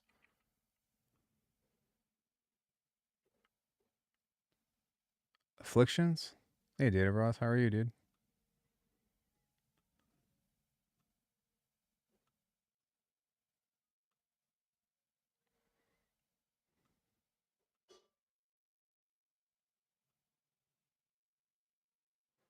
Maybe doing okay. Taking a break from writing a manual for a synth. Oh, sweet. Ableton software music desktop application. Okay, I'm with you on that, but what about it?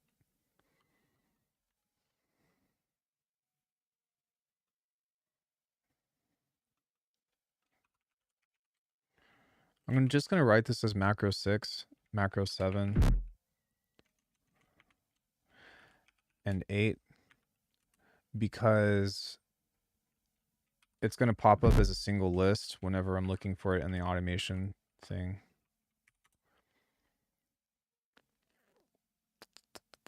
Would you want to use that? I mean, I own Live 12. I started with Ableton Live 12. Or sorry, I started with Ableton Live 9 way back in 2013. But I switched over to Bitwig.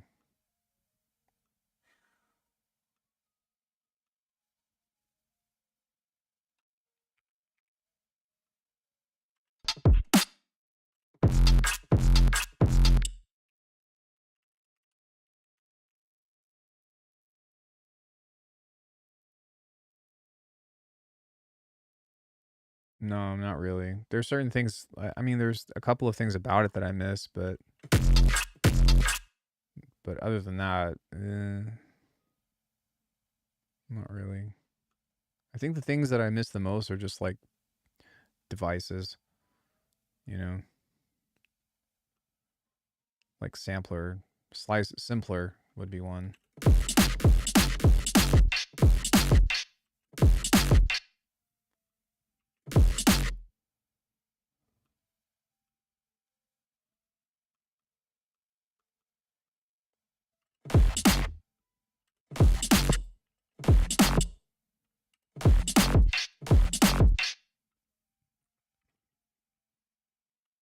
Oh yeah, yeah. I mean, I know Ableton just as well as I do Bitwig.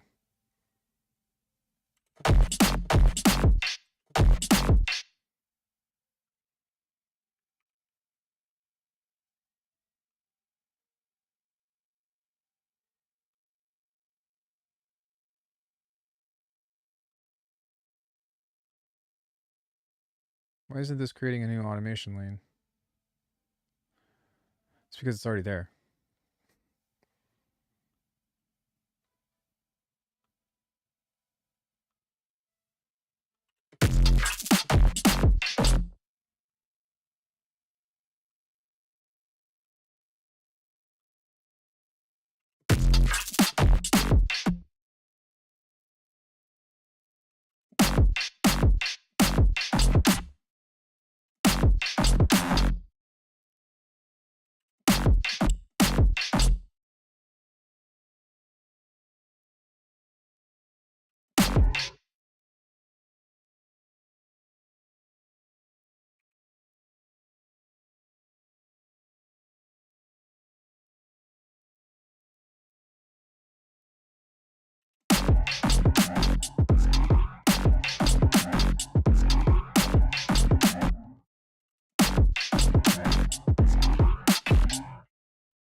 Okay, just for my sanity,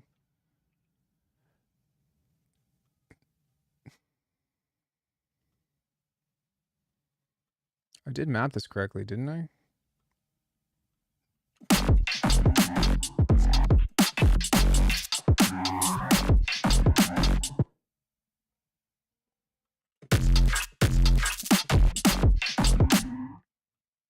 I did.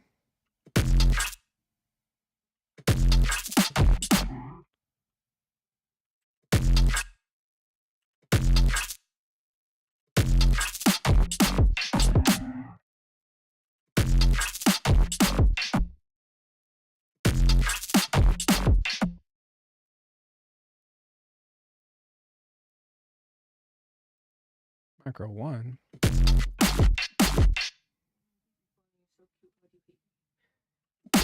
She doesn't hate you, honey. I do remember.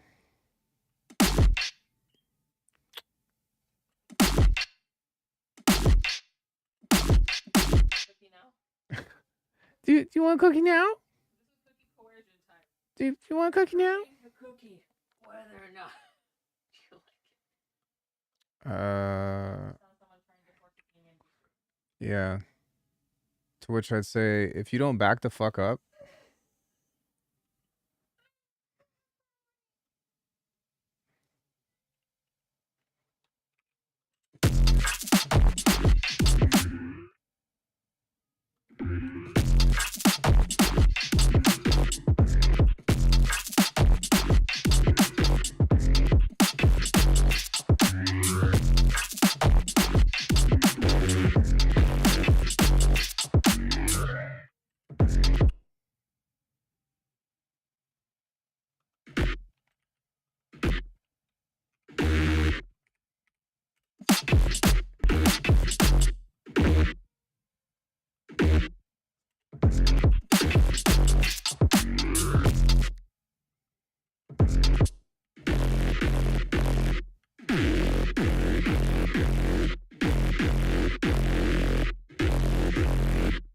Wondering why I'm not getting a transient in that.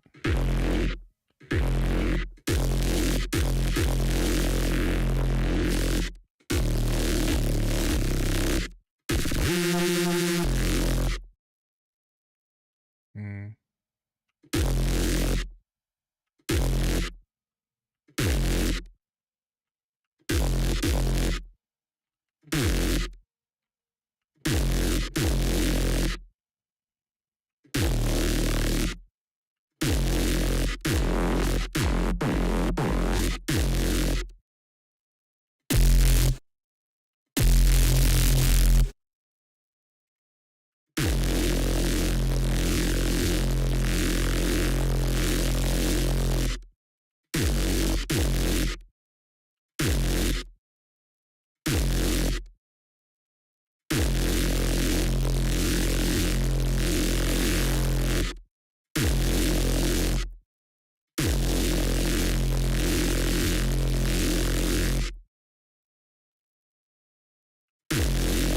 Is this on right now?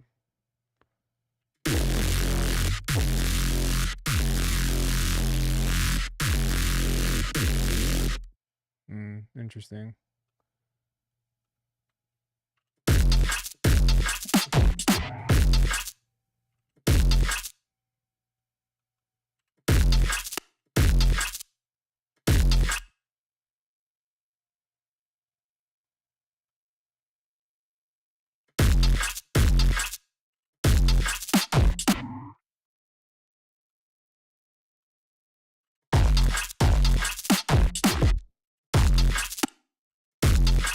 I think that within this as well, and this is part of the trial and error part of this.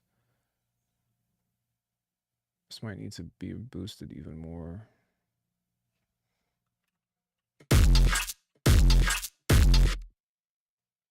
That's enough. Stop that. No. She's so cranky.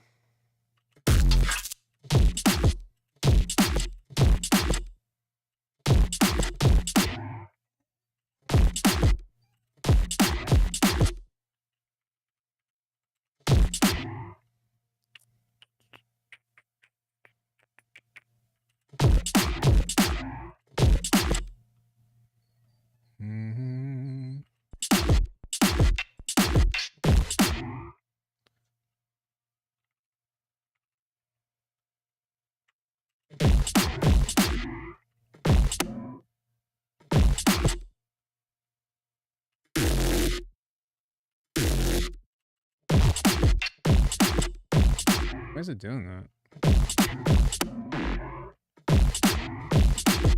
It's because I just took out the high end or the mids.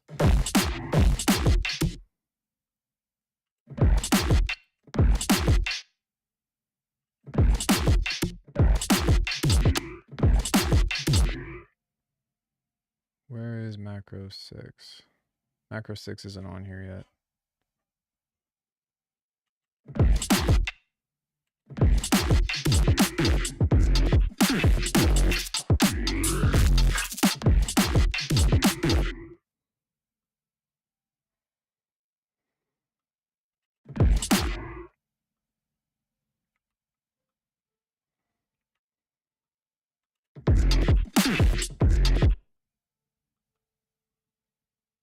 Oh my god, dude, come on. There's still a lot of bugs to be worked out with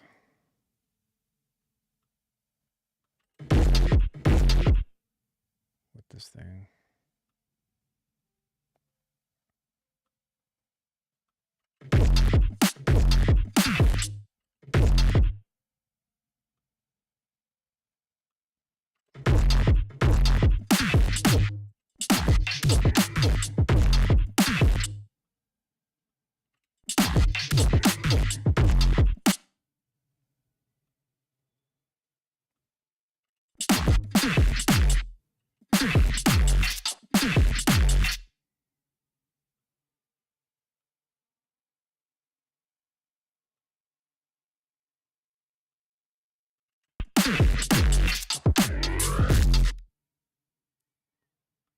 Make that sweep up. So yeah, I'm just kind of aimlessly trying to make cool shit happen.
It's pretty cool though. Pretty fun.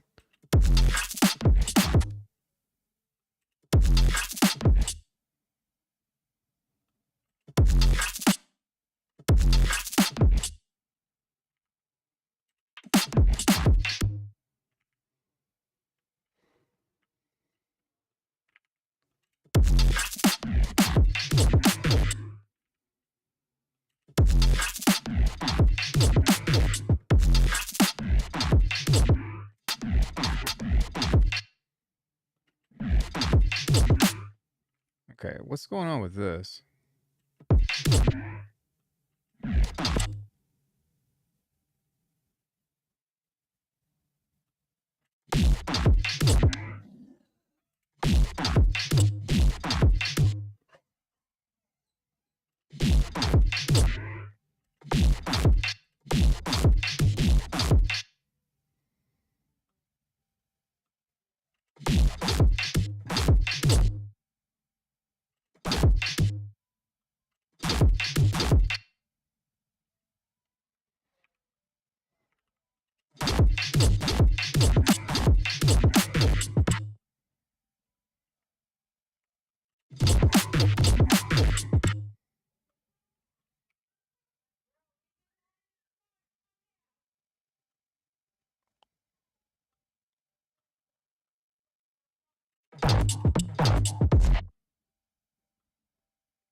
Yeah, what's your guys' opinion on working in automation like this?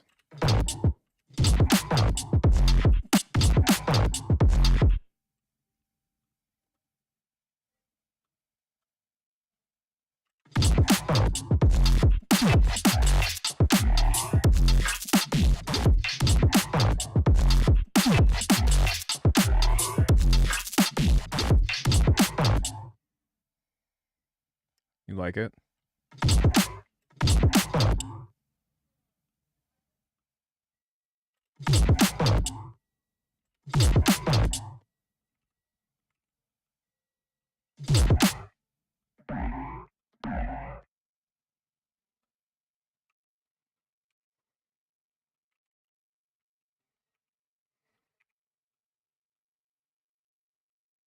I think automation is like a noodaloo.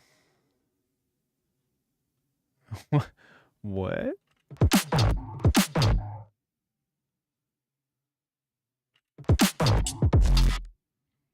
Huh?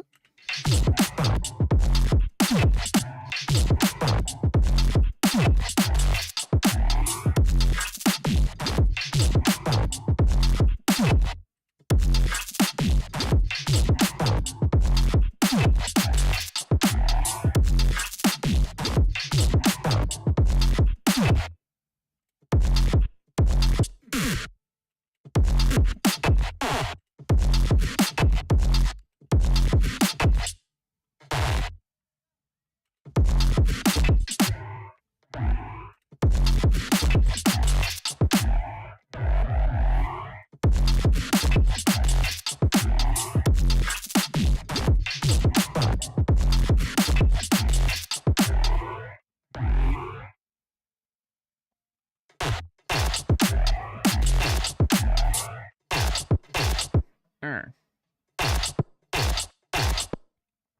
Er.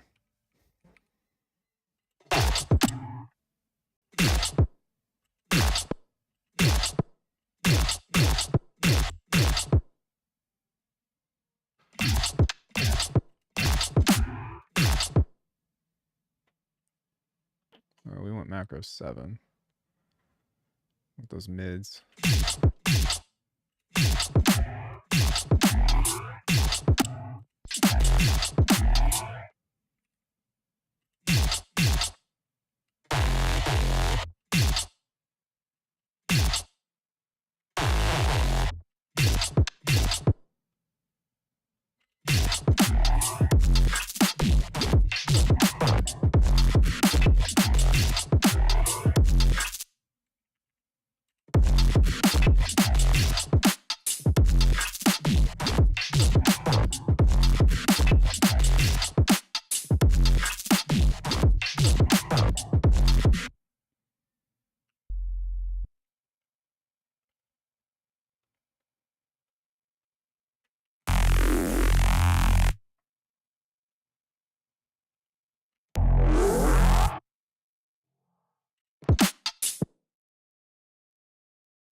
Mm-hmm.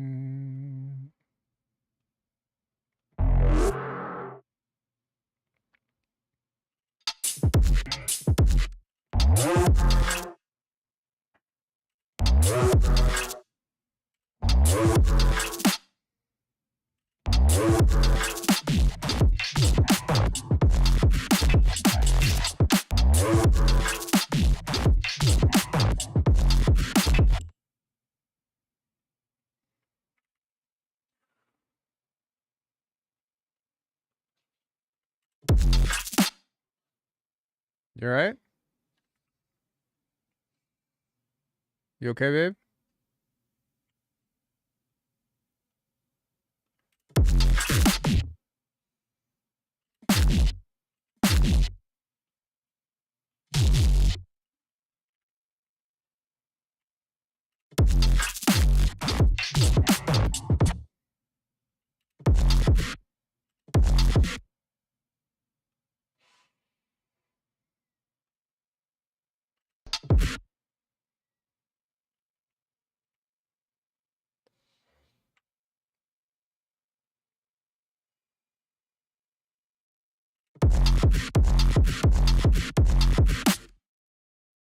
Honey, you okay?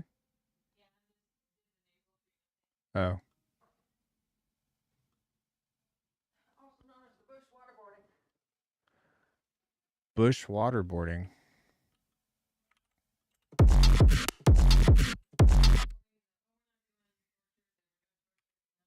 Yeah.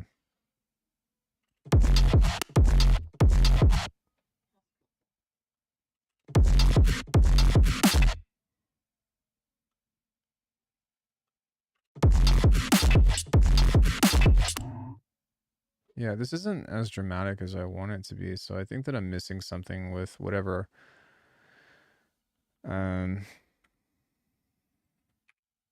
whatever steps that I took. But I mean, it's still interesting, still sounds cool, but you know, this should be like really dramatic.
Here's a cool trick. Take some noise, grab a comb filter.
Yeah, it's kind of interesting because like I'm just trying to pretty much bait interactions on this and see what I can get.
Shit is so dumb, but whatever. I'm having fun.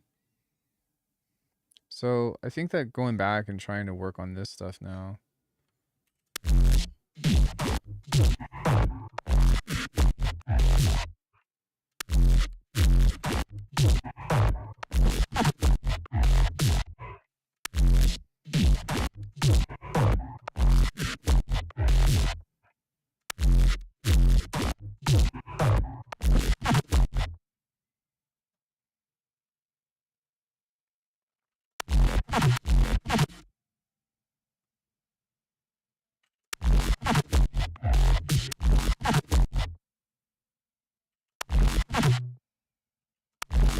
Because it's interesting, like, the more that you change this up and move it around and stuff, the more that there actually might be something interesting within it.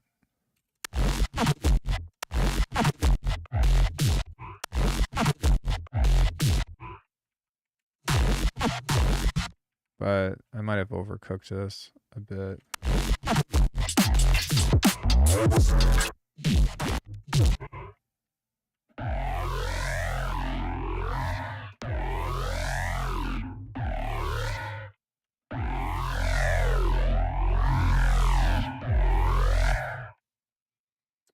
So something that I'd like to see from this is I'd like this to be a bit more dramatic.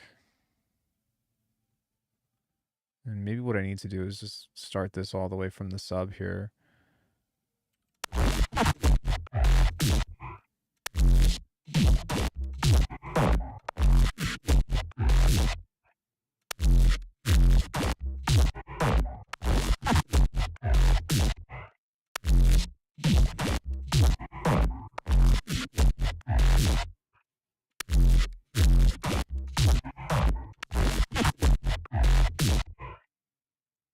Oh, thanks, dude, but it's pretty shit to me.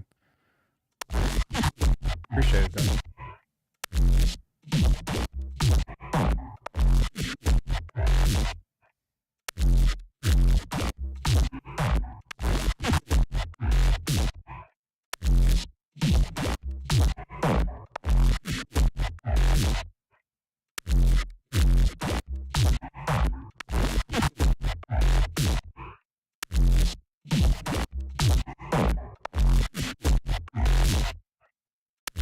That definitely pulled out the high end a lot more.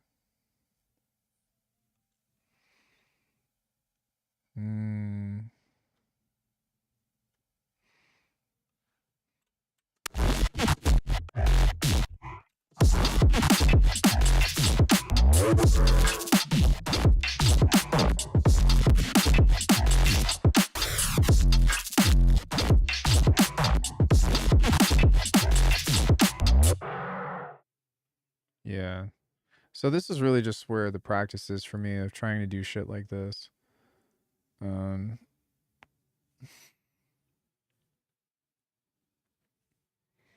Hey, what's good? Hope the weekend is going awesome. Yeah, you as well, dude. Thanks for coming in and saying what's up.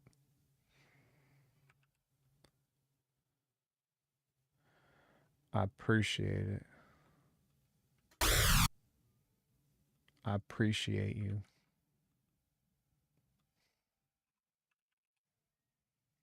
Heater? Nah, this is pretty ass. But thank you. This is off, right?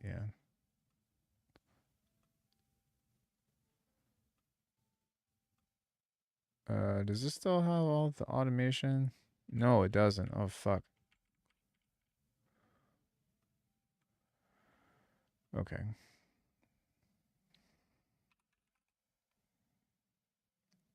Isn't there supposed to be a thing that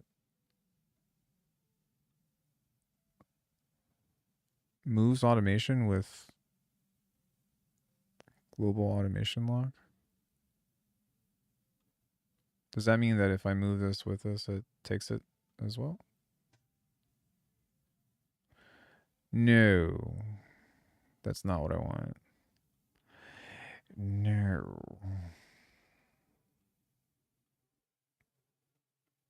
Let's try that new.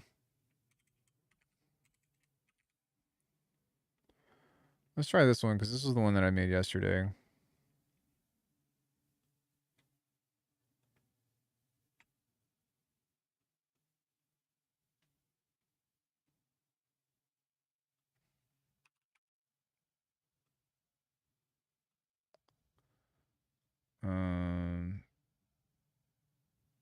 Fuck.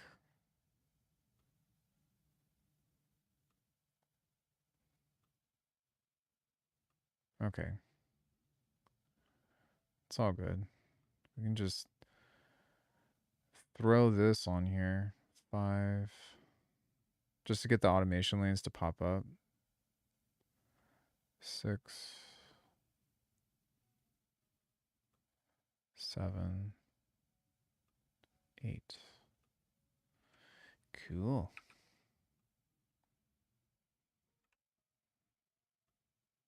Let's copy all of this bullshit.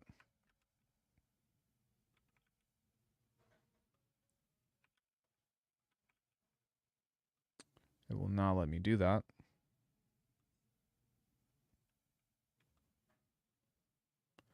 Bruh.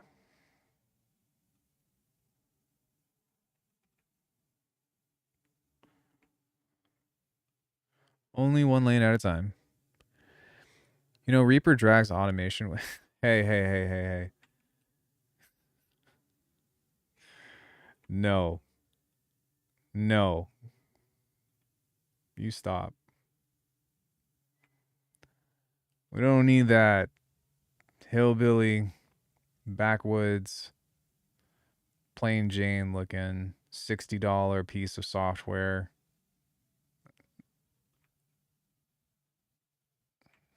Is it $60? I like how on their thing they are like, it's not free. Ultimate dad dog. Ultimate dad dog for the ultimate dad bod. I don't even know if this is going to be cool or not. I just wanted to see what was going to happen. Right. We also need an OTT over this. How are you, Cam? How's life?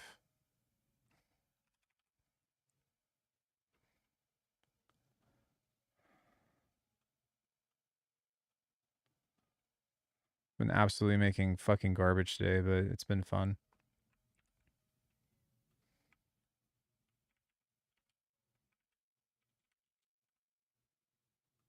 Still a bunch of garbage. So good? Really? That's really good to hear.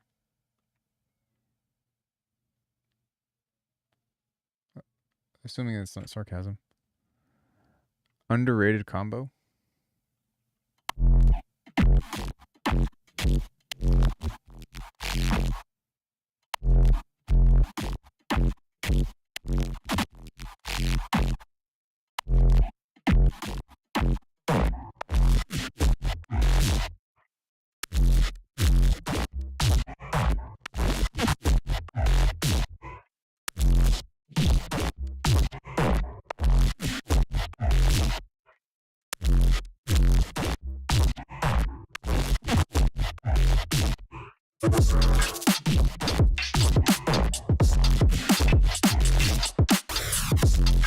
Sick, dude.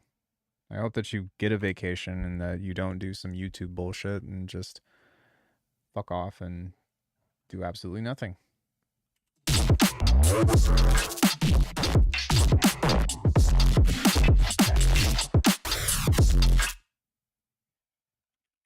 Because you deserve it.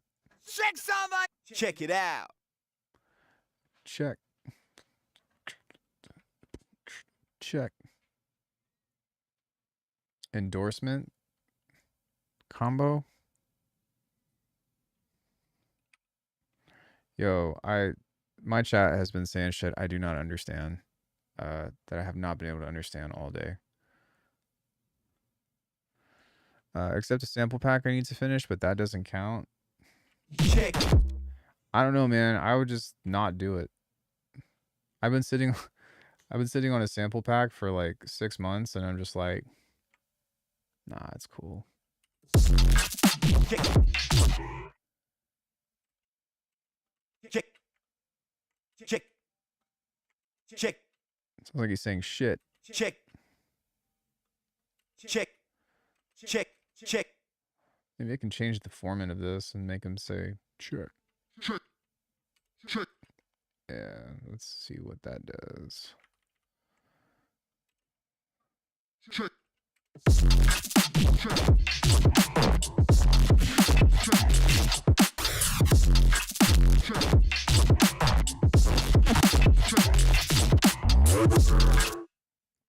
Rapaholic. It's in there somewhere. Well, not in this project, but I've got it somewhere.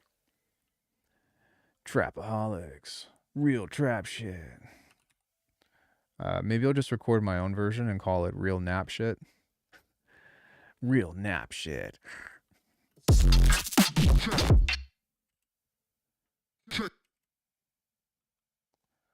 This needs, like, a lot.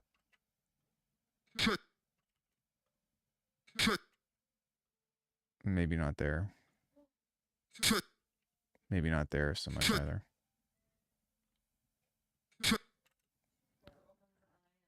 You know, it's funny you say that because I literally just made one today. I can show you. Oh my god! Ah!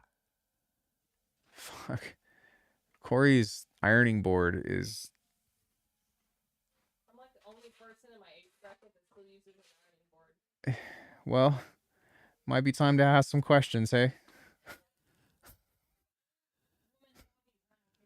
Old I crochet. old woman hobbies. I crochet. What does that even I mean? cross stitch. What does that even mean? Your cross stitch is pretty dope. Not gonna lie. It's pretty cool. What's iridium, Reese? What's a rack? It's Let me show you. it's this box that I have. Whoa.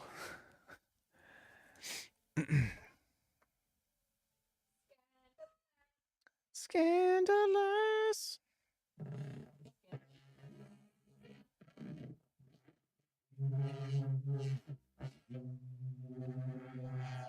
Yeah, I made that today. And I made a few different ones actually. So there's this one. They're all kind of the same thing, but there's no... Oh, that is with... Let me take off the analog heat plus effects. Still sounds decent.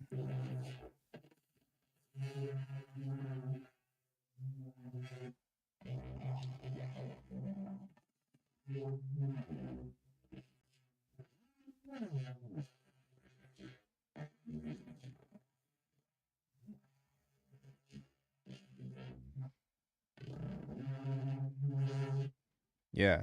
I'm really impressed with like how much this can do with just the thing. That's no external processing, no other shit. I think this one's a little bit better, but ow. Sorry. Let me turn this down. Wait, was this oscillator too? Yeah. Mix.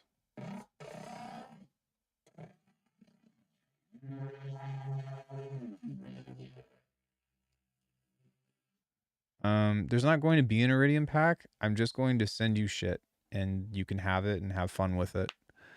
I don't think that there's a market for this, but I do have some things. Like I've got drums, I've got some basses, I've got some bells, I've got some pads.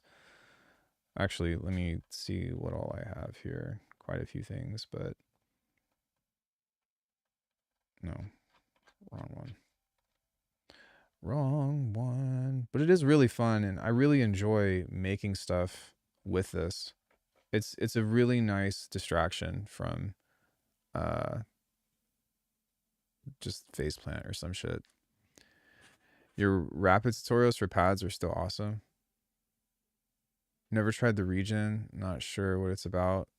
Iridium is kind of the end all be all. Yeah, I think so too. I was gonna ask you actually, do you know of any other like filter type hardware things outside of the Sherman filter bank? Did we have this conversation? I might have already asked you, and I'm really sorry if I did, but I can't help but be compelled to ask again.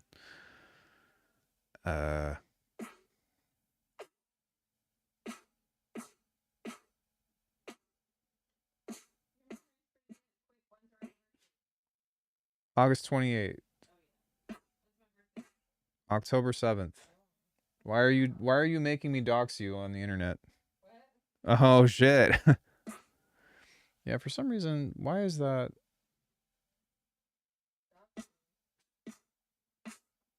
Is that because there's a thing on here?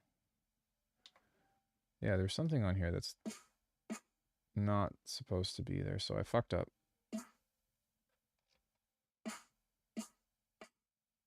Oh, I guess it's just the phase or whatever.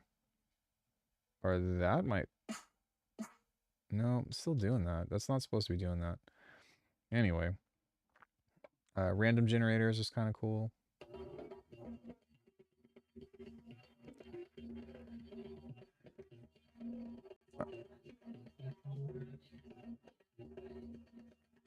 Hold on, baby. I can't hear what you're saying. Oh my god. Hold on. Hold up. Just replace the multi. Okay, my Oxy one just died and like I could not get out of that. So I was like, fuck, panic.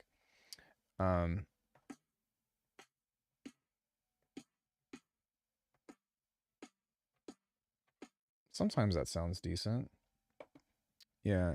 I mean, of course, there's loads of modular stuff you can use as a filter box, but I think I'm looking for something that's like thick. I use the Empress Zoya for the filtery things. Not really a true filter bank alternative, but it's the concept. You mean this thing?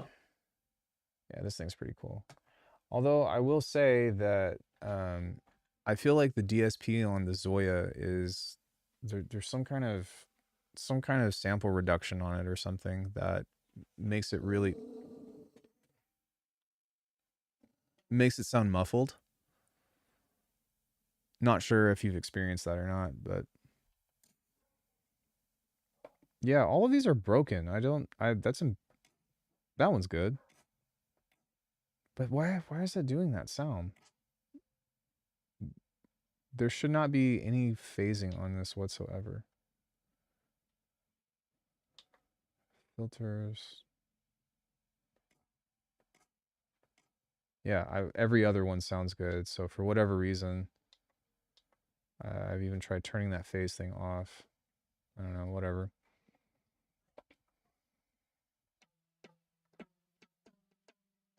It's at 41K or something.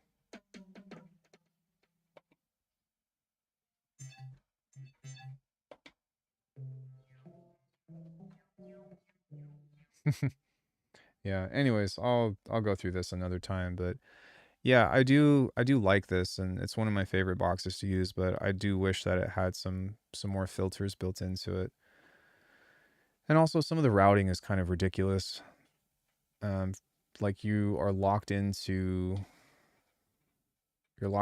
parallel pretty much, and you can't move the DF before the filter, and you can't move, yeah, there's like, I don't know, I don't want to complain. I can do complaining another time. I love the box, long story short. Can you record it, play through your project? Yeah, you can, but I'm not going to. There's nothing in here that I want to use.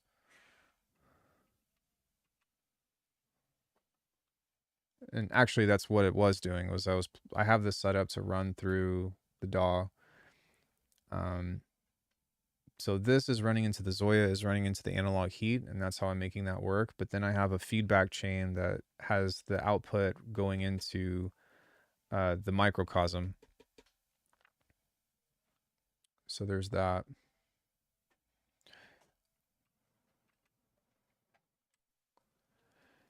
Should be able to do DF into filter. Can you? I feel like there was something that was not... Oh yeah, you can. So you can go former into filter, but you can't put it like in between other effect chains or something. Yeah, you're right. You right. It would also be nice to be able to move those around into yeah, it's just weird. It's just weird. Okay, there's doubling on that. I don't know why.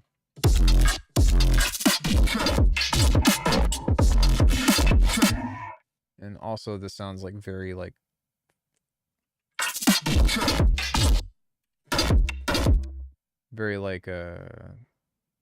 this reminds me of frequent, and I'm not really my favorite kinds of basses. The effects has similar problem, just with a variety of presets instead of do what you want. Right. Yeah, I mean, I have some gripes with it, but as far as what it can do, you can't really beat it, you know? Especially when you start using the FM stuff. Like the wavetable almost feels like it pales in comparison to how much more powerful the FM engine is. It the FM synth itself is like a FM, what is it? You just call it FM6. And then you have that times 3 and you're just like, "Oh my god. What the fuck?" But it would be nice if they had like a true additive thing that you can just edit the partials, and then also with the wavetable like a harmonic editor, but I don't feel like it's ever gonna. I think that's a good way to put it. It's as close to Pigments, something like Pigments, because all of the complaints that I have for the Iridium are the same that I have for that synth as well. Yeah. Okay. This track sucks, so let's do something different.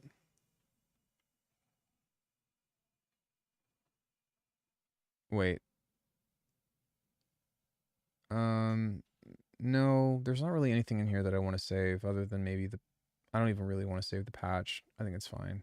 I have all the samples. So there's that. Wait, did I save the hat rack?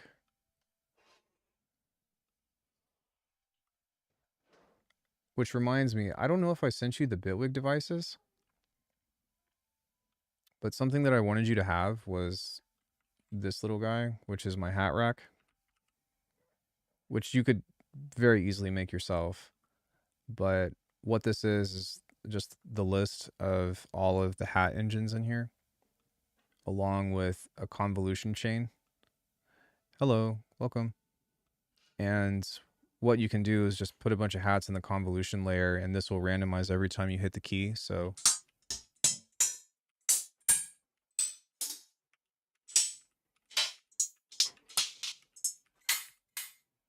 there you go. Fresh hats. It's the best thing ever. Best thing ever. Oh, right. I forget that you're not really in Bitwig anymore, but it still could be useful. Yeah, yeah. Or you can even just take the model and do something like that in Falcon. Although, yeah, I suppose you could utilize different FM amounts with a white noise source and then run it through a convolution thing. But to be honest with you, you know how I feel about Falcon. I can't be bothered to use that fucking thing. I can't stand Falcon personally. Cannot stand it. So what I've been practicing as of late is, instead of doing like one-off sounds like this where it's just a single sound, you know, and like that's the only thing that it does. I've been messing around with the approach of building basses that are meant to be automated, and it's been an interesting journey to figure that out. So that's kind of what we've been working on and practicing. I'm so sorry, guys. I'm like dead. I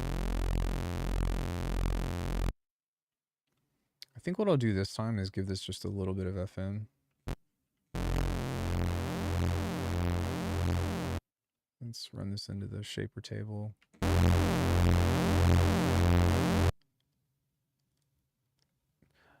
I cry. What? We'll give this a little bit of this. And then a little bit of this. No Falcon. Yeah, it just... yeah, it's not for me. I ended up giving it to Chi. He was like, I want it. I was like, fucking take it. Go for it.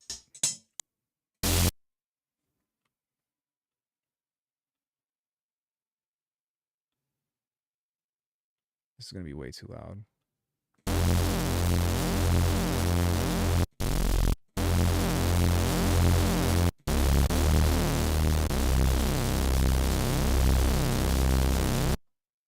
There you go. Just a nice noisy sound. And then I want this to back off just a little bit so that way we can still hear the pulsing.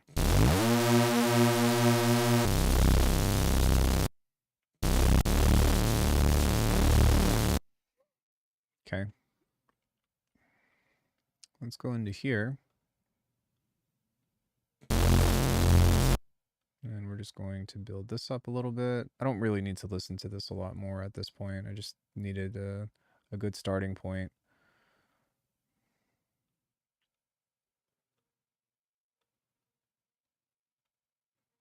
We'll modify this a little bit and then create this guy.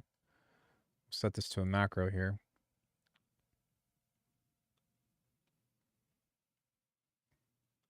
Let's go down. This will go up. Let's go down. Just try to give this a gentle interaction with each other. Kind of like this. So now.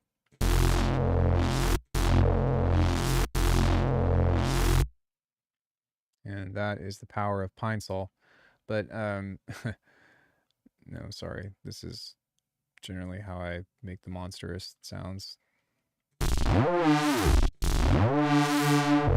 You can already kind of hear that it's there. It just needs a little bit more coaxing. A little more juice. Do you play Diablo? Random question.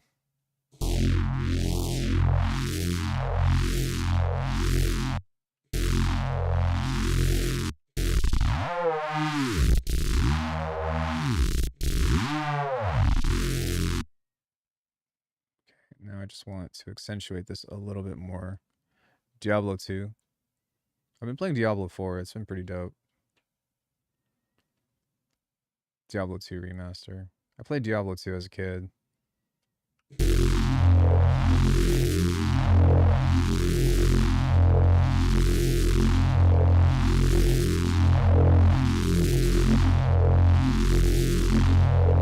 Ghost Recon and DayZ are my usuals. I actually have not played either of those.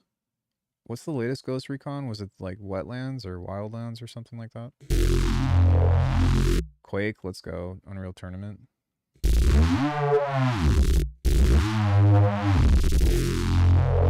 Breakpoint.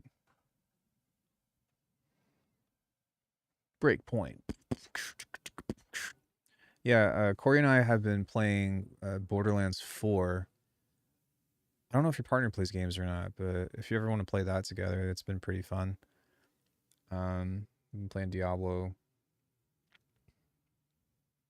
What else have I been playing?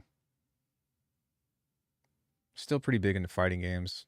Still play Street Fighter 6 here and there, but I finished Metroid Prime 4, Disney Dreamlight Valley, and Sims. Corey might actually like that. Faceplant Multipass can be used to make feedback loops, or you know what plugin can? I asked because FL Studio blocks feedback for rerouting. You're not going to like my answer, but MassiveX can actually do that. Bitwig's Grid can do it. You can essentially build a feedback chain through audio routing outside of Patcher. If you know how to, if there's a way to route the grid, or sorry, oh my god, a delay into another track delay that you can cross feedback, then you can do it that way, especially with return channels. But I wouldn't know specifically for FL Studio because I don't use it. Not nearly as advanced as Kiloheart's ecosystem, but there's some things. Oh, right, portals. I totally forgot about that. I mean, it has pretty much everything you need, though. You know, I mean, other than like phaser, flanger, chorus, but It has filters. It's got distortion. It has delays, and it's an effect, which is the coolest thing about Beam, in my opinion, is that it's got all this shit. It's an effect, but its ecosystem of what it does feels like it should be in a synth. And yeah, I'm a big fan of Lunacy audio stuff.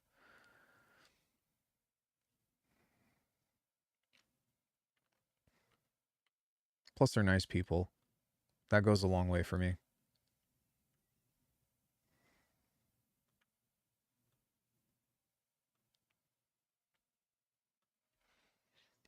Actually, it was Cam that introduced me to Casey formally in NAM in 2023. You actually introduced me to everybody. You're like, come over here, talk to this guy, talk to this guy. And I was like, yo, thanks, man. I really appreciate that. You didn't have to do that.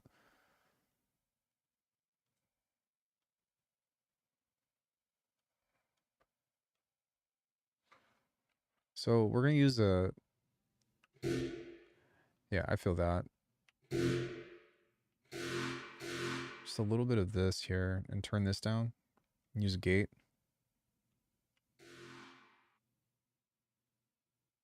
I'd like to think I'm the same way. That's really how, you know, how I always felt like the world works.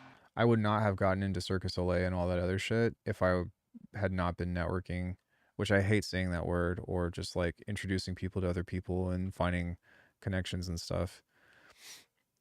Especially with that world in particular, like you have to be good, but it definitely and unfortunately is about who you know more so than what you know. You know? You just like no, bro.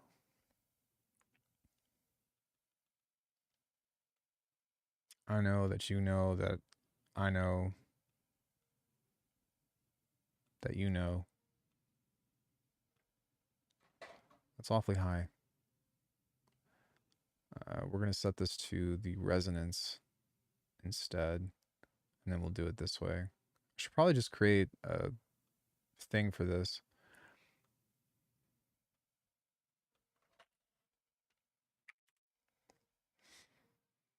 Yes, I know what you're saying.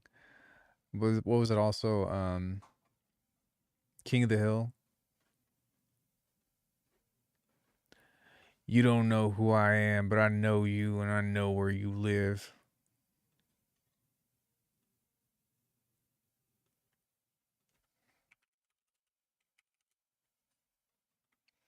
Have you tried Zebra 3?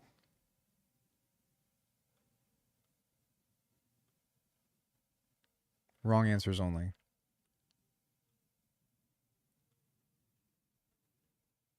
YouTube was not happy with my review. For the most part, it was pretty funny. Oh, I think I'm running this in serial.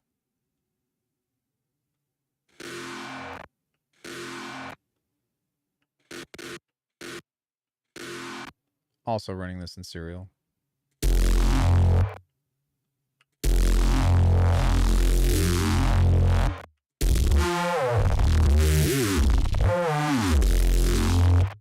Dope.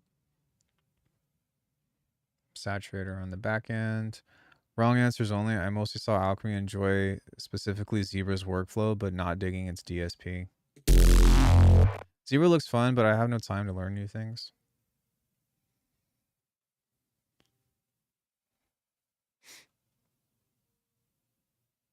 Busy is good.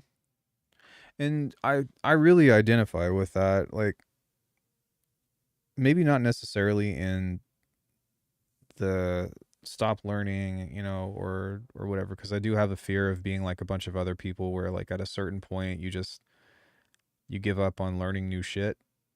I do think that's important, but especially in like making music and shit, I think that at a certain point a lot of producers try to just lock into like their process and try to refine their process. What do you say, honey? Yeah. It's facing this way.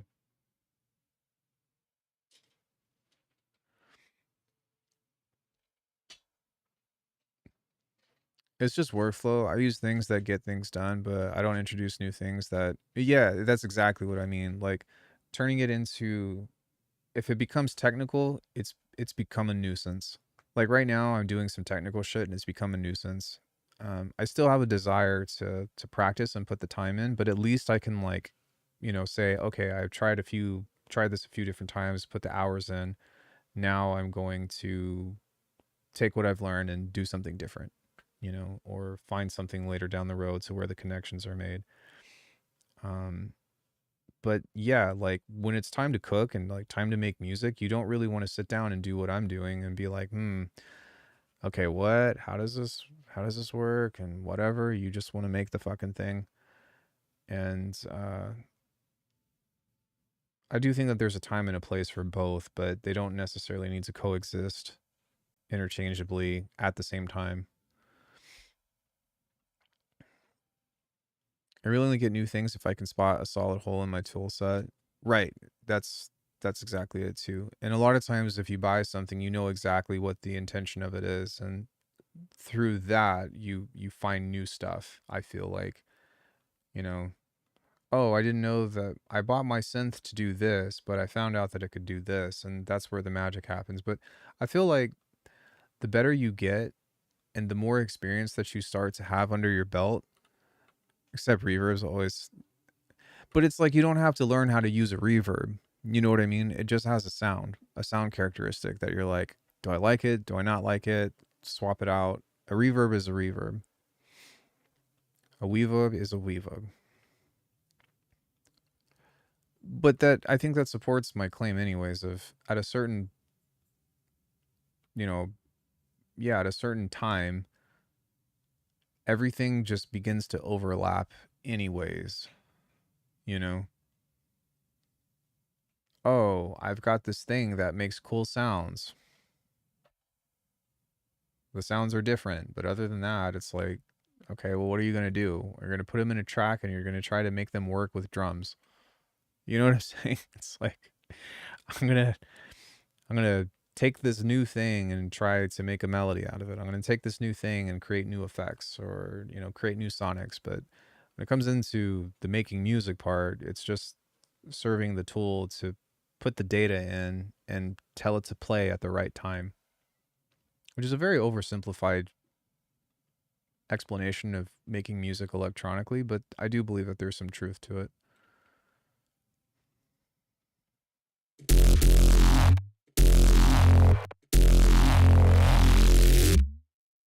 And if you don't like it, fight me. No, I'm just kidding. You could, but I wouldn't recommend it. So, something else that I've been fucking with lately, that has been extremely interesting,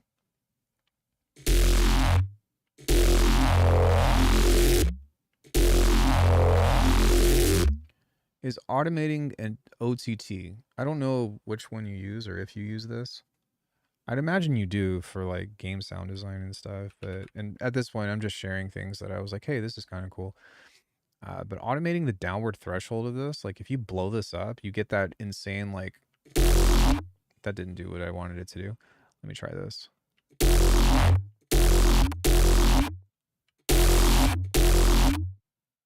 Yeah, automating this along with some other stuff will get you like this insane, like, and I was like, that's pretty cool.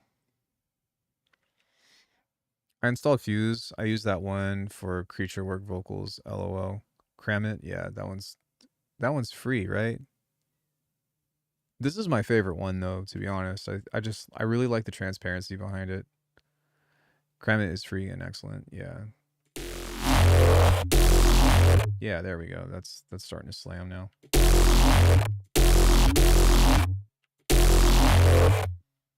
So if we turn this off, something else that has been very interesting is instead of doing filter automation, you do multi-band volume automation. And I feel like people have been doing this for years, but getting that by reducing the mids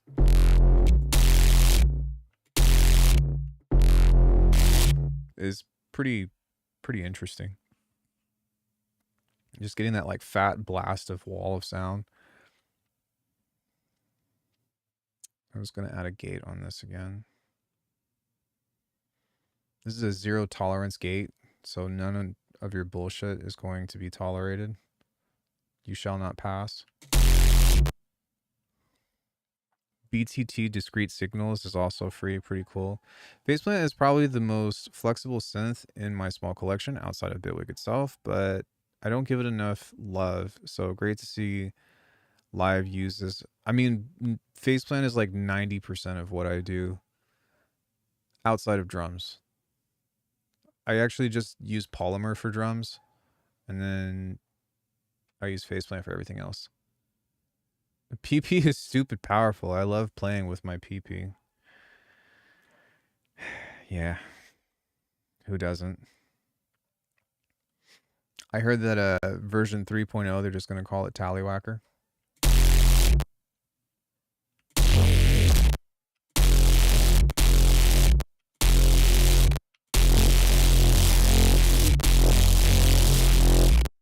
So what I'm trying to do with this is play with the mids. Okay, that's better.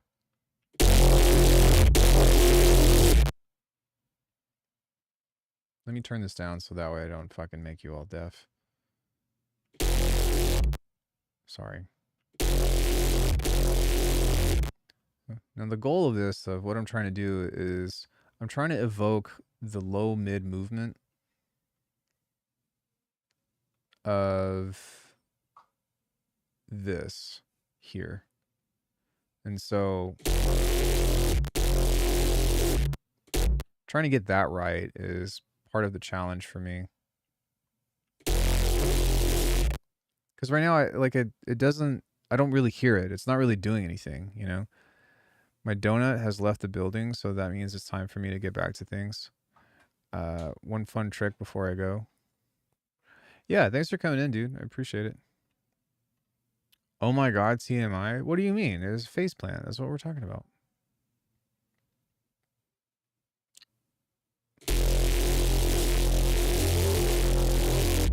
In Snapheap, add a low-pass filter with some resonance and extremely fast random LFO and feed that into a disperser. With what as the source? What's your end goal here, Captain? Zebra 3 sounds great. It makes crunch. Oh, because you're pretty much doing audio rate at that point, right? You're basically like distorting the resonance, and because you're sending it through an all-pass filter, I don't know, it makes sense to in my head anyways. Well, fuck it. Let's all learn something.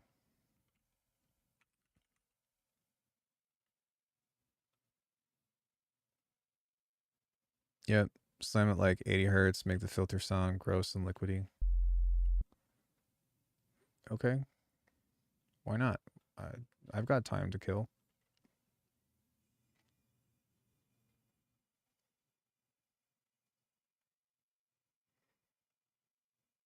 Good to see you, Cam. Thanks for coming in to hang out. Come back soon. Everyone, please go follow Venus Theory. He makes great videos, if you didn't know who he is. I might want to send like a square wave or something through this. But actually, no. Maybe I could just do it here, so that way it's actually working with the thing.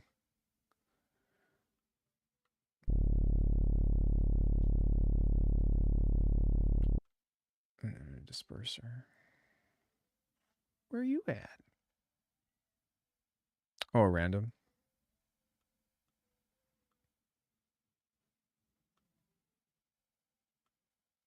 I'm going to make it faster. I just... Yeah.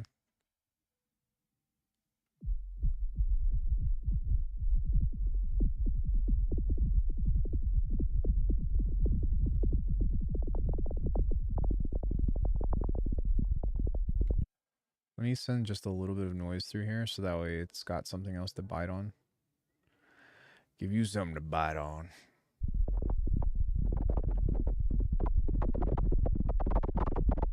Oh, feed it to Reese? Shit, say less.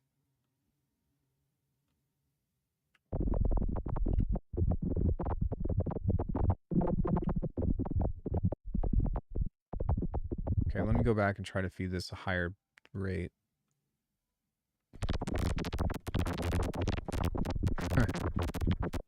That's pretty funny.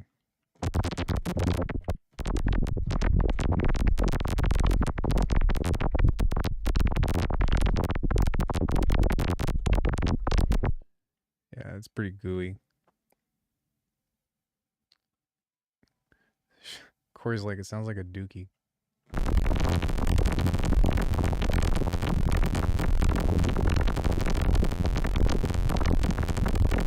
So in parallel, it makes some greasy lows, Audica style.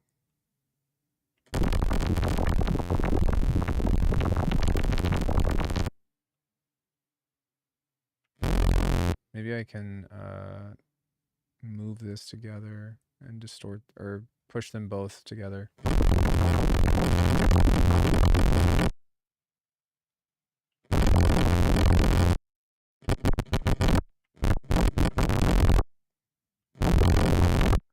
Is that, am I tripping or, oh, wrong one.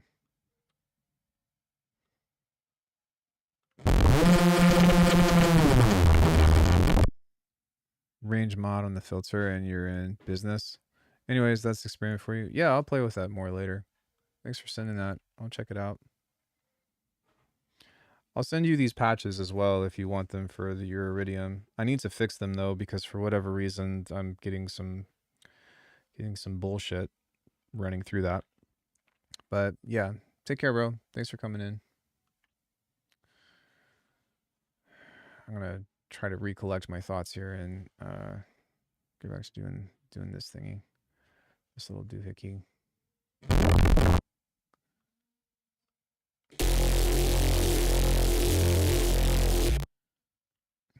Hey guys, does anyone know how to do an EQ correction on headphones or speakers in Bitwig so that it doesn't affect the master channel?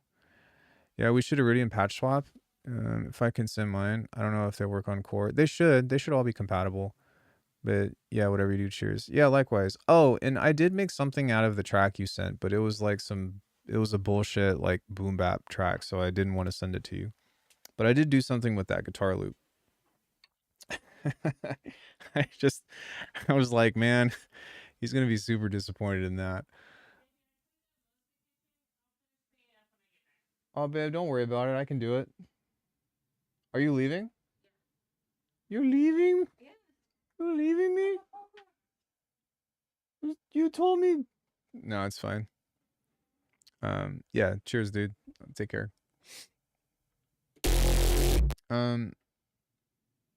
Good to know. Send it. Someday I'll send you a reject of my own. You can doodle on. Yeah, you should.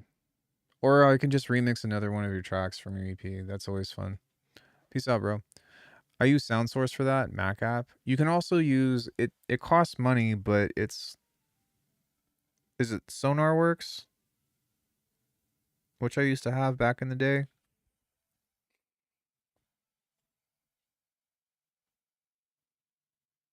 I think it's called SonarWorks. It's a headphone correction thing that you just put on your master. Jersey, what are you staring at? Why are you being weird? You're weird, but you're cute. I love you too, sweetheart. Have a good time. You're already late? In the same when my one true love heads out. Just a dog. Wait, what? Your dog leaves you? Ha! My dog's pretty loyal. Unless if there's food, then she's not loyal.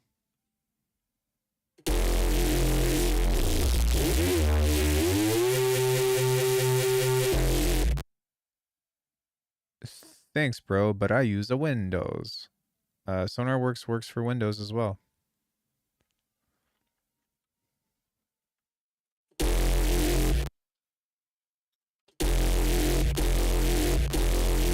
Yeah, like this isn't doing anything.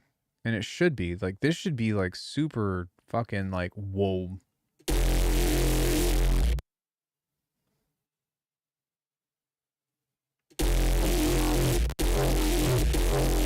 Okay, that's better. It's like, haha, the fuck?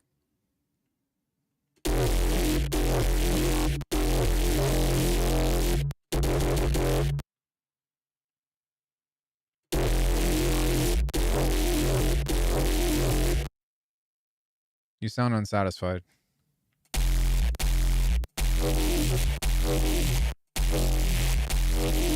See, that's what I'm looking for.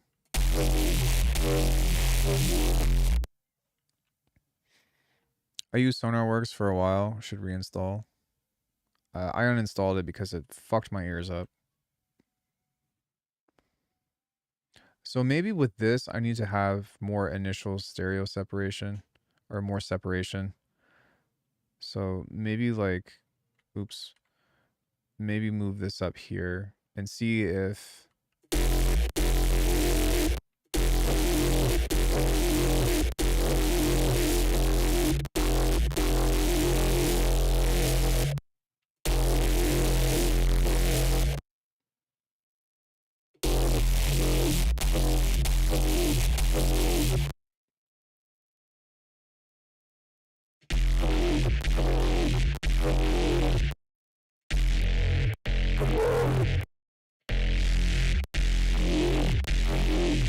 There we go. Okay.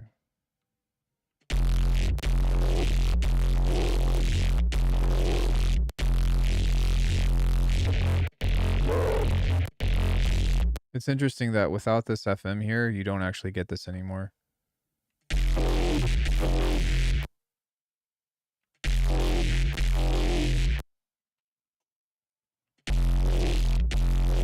I guess...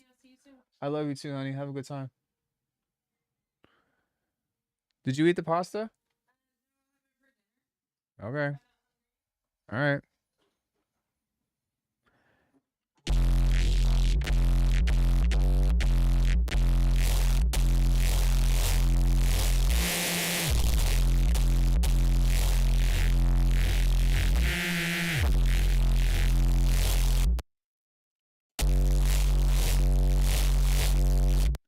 Yeah,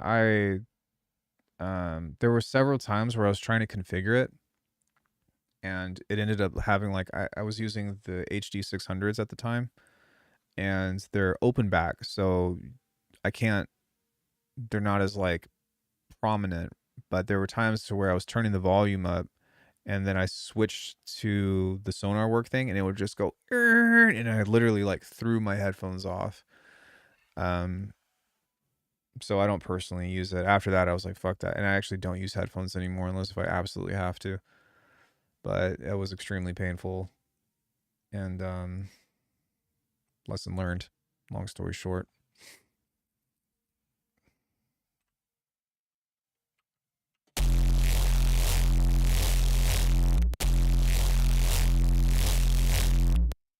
So yeah.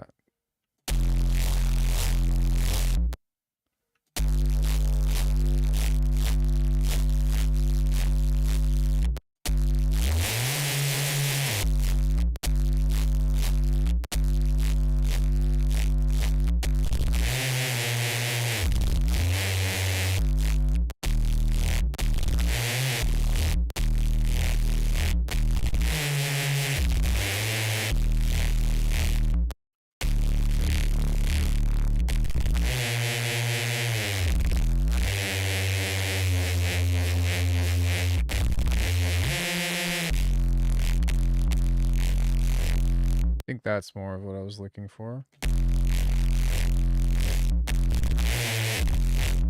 gonna hit undo on that.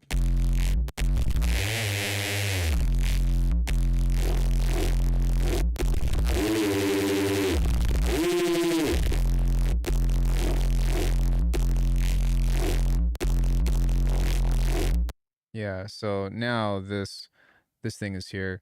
So what I've been looking at recently is just how to create more interesting stuff. And maybe what I could do, which could be fun,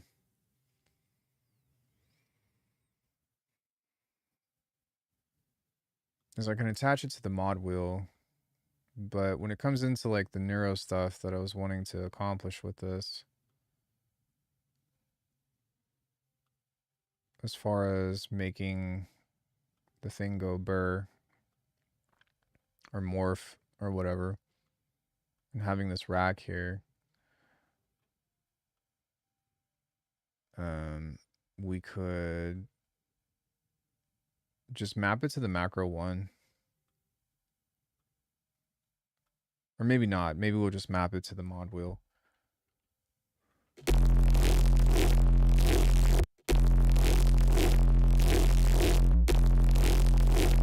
Okay, so the mix is off.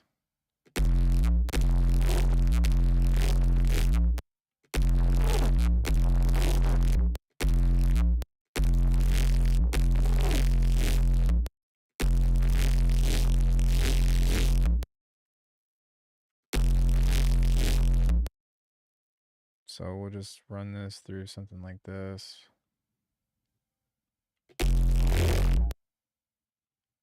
And then we'll set all of these to be always.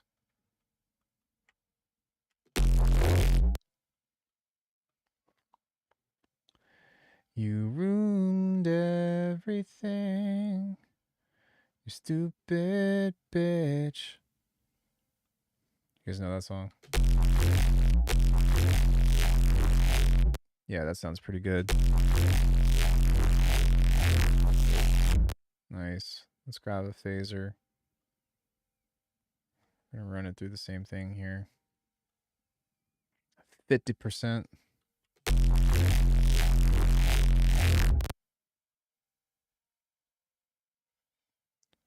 We're gonna grab another one of these, but we're gonna set it to not retrigger. Never. Never say never. Grab a saturator. Turn this down, turn this down, turn this up.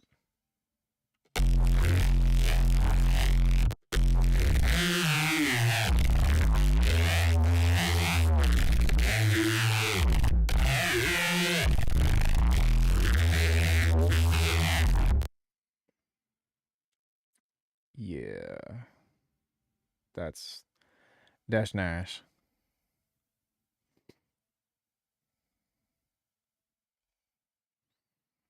I mean, to be honest with you, I don't even know if I want to even add another thing on top of that. I think that it's probably fine.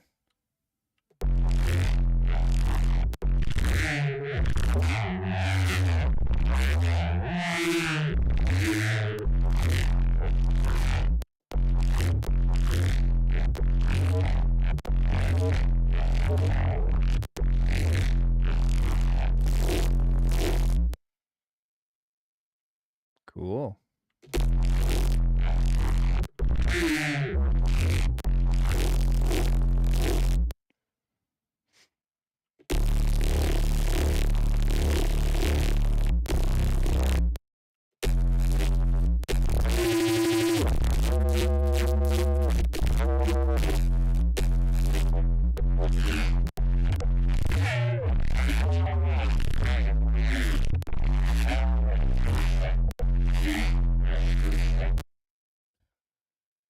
That's pretty fucking dope, I'm not gonna lie. I think if I were to do a square on this, I'd probably want to turn up the noise a little bit more.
Still need some clarity, and I'm guessing that we've just got too much sub going on here.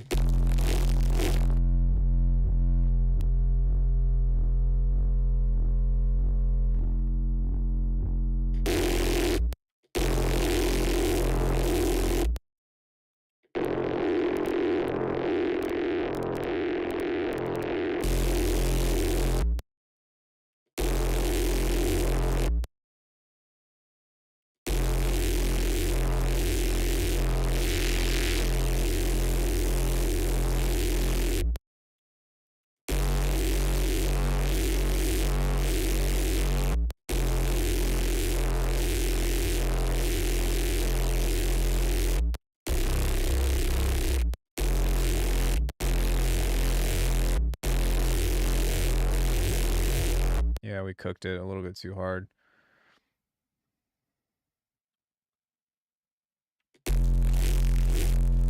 That's really what makes this work, is the sub like that.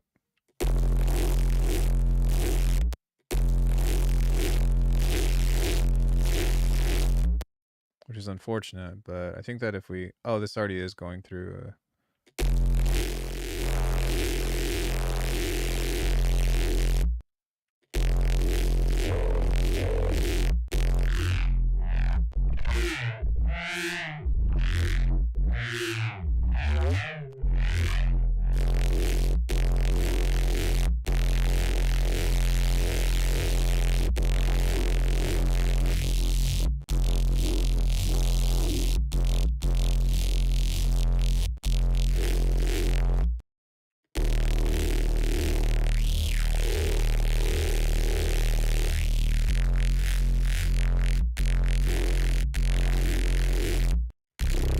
Yeah, it's still hard to tell what the low mids are doing at this point, and this process is meant to be resampled. And instead, I'm just kind of going from one process into the next. And so there is that consideration, but I don't necessarily feel like it should be that big of a deal. I just haven't necessarily solved it yet with how to maintain like a heavy sound like this, but also still be clean, if that makes sense.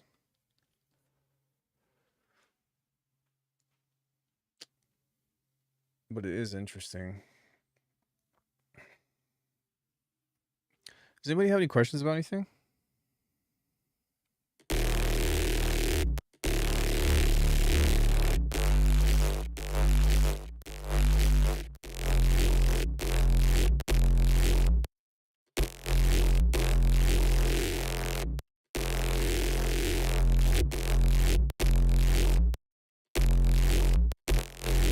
But yeah, cooking that, making that kind of sound is really fucking sick.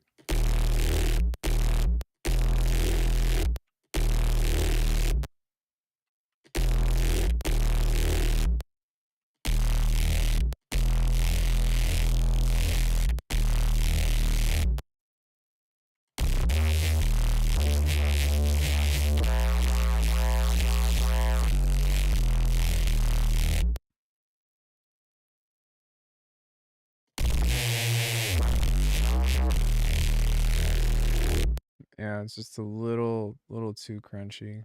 What happens if I remove this?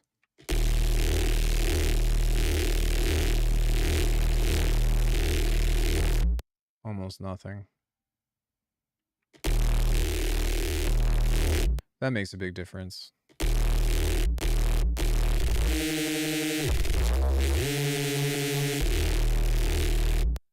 Yeah, it's weird because like I'm really not doing that much to the sound internally as a means of like distortion.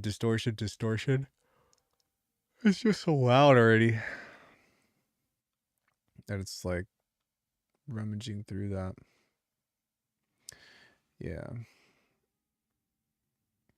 I think what I'm going to start doing over the next few days is curating the 2025 playlist, which let me see, 2025.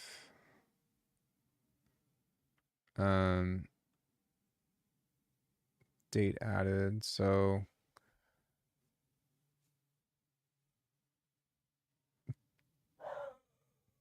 hey,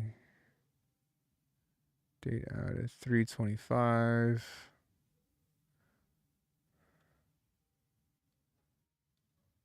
Tunic. Looks like this was the first track.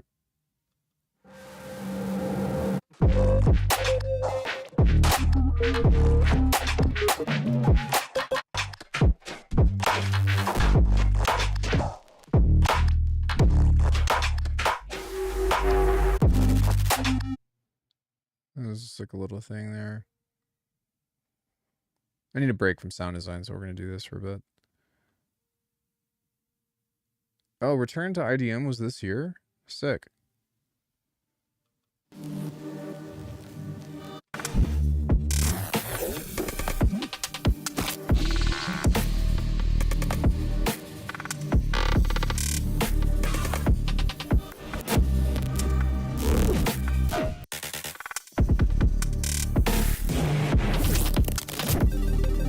Yeah, dope. Jungle.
Lots of boom bap stuff this year.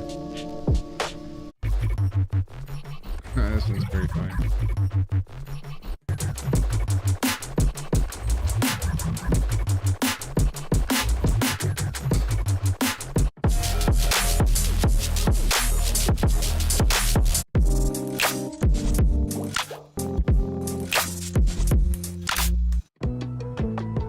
Count the Dust remix. Venus Theory remix. Hiding in the Shadows remix.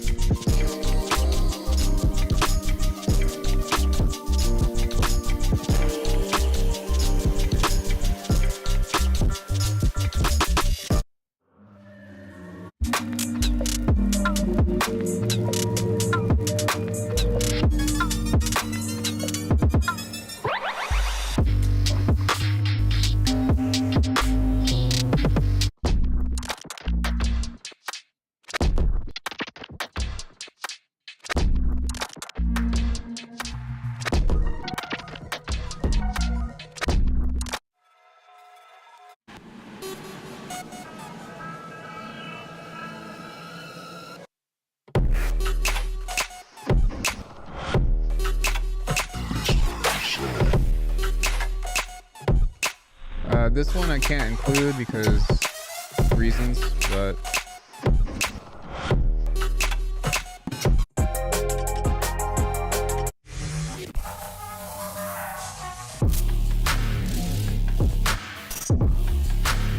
yeah, probably not gonna do that one in there either.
33 tracks to put out for 2025.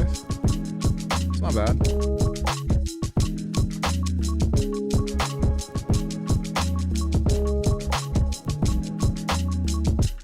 Technically 34, but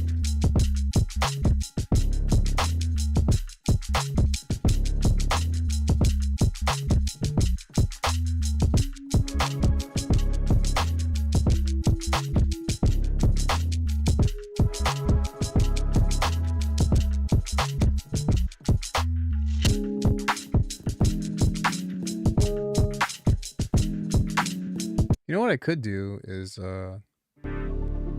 could work on this.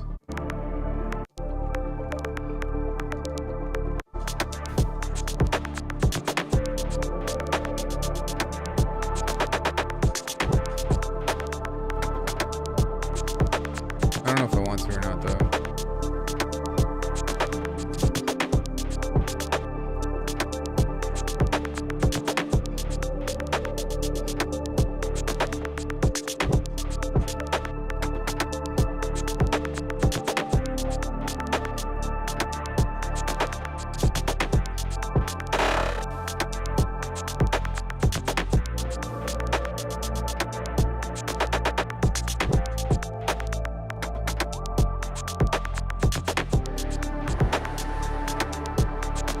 Yeah.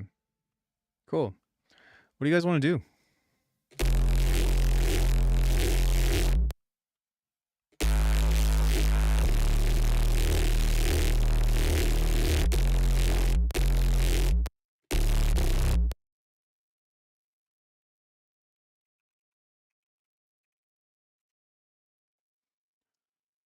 I guess like I've been trying to find more other fun ways to write basses or like bass lines and stuff. But I kind of feel like maybe I should just stick with the 808s and do all that. I think that the automation aspect of it is really fun. But maybe what I could do is just make a make a thick sounding bass with noise and crazy amounts of distortion and shit and just do the automation with other effects or something over the top.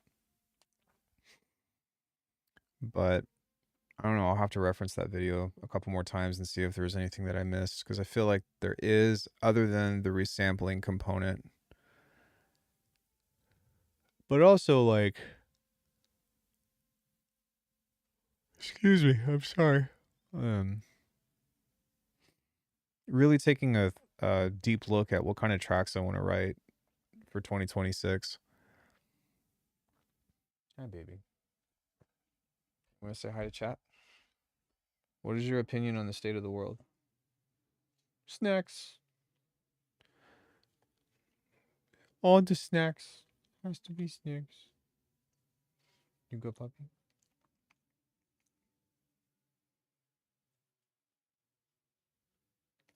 You're a good dog. Dogs make everything better. Yeah. Yeah, they do. She's so sweet. Even though she's rude to mom all the time. Why are you so mean to mom? Mom loves you. She's the reason why you're here. Because if it weren't for her, I would not have dog. She talked me into it. You need to be nice. How is she rude? She's got like owner aggression. Like she gets extremely jealous against Corey. You ever use Blockhead? I know of it. I just never fucked with it. She was telling me about Blockhead not too long ago, but I just couldn't get into it personally.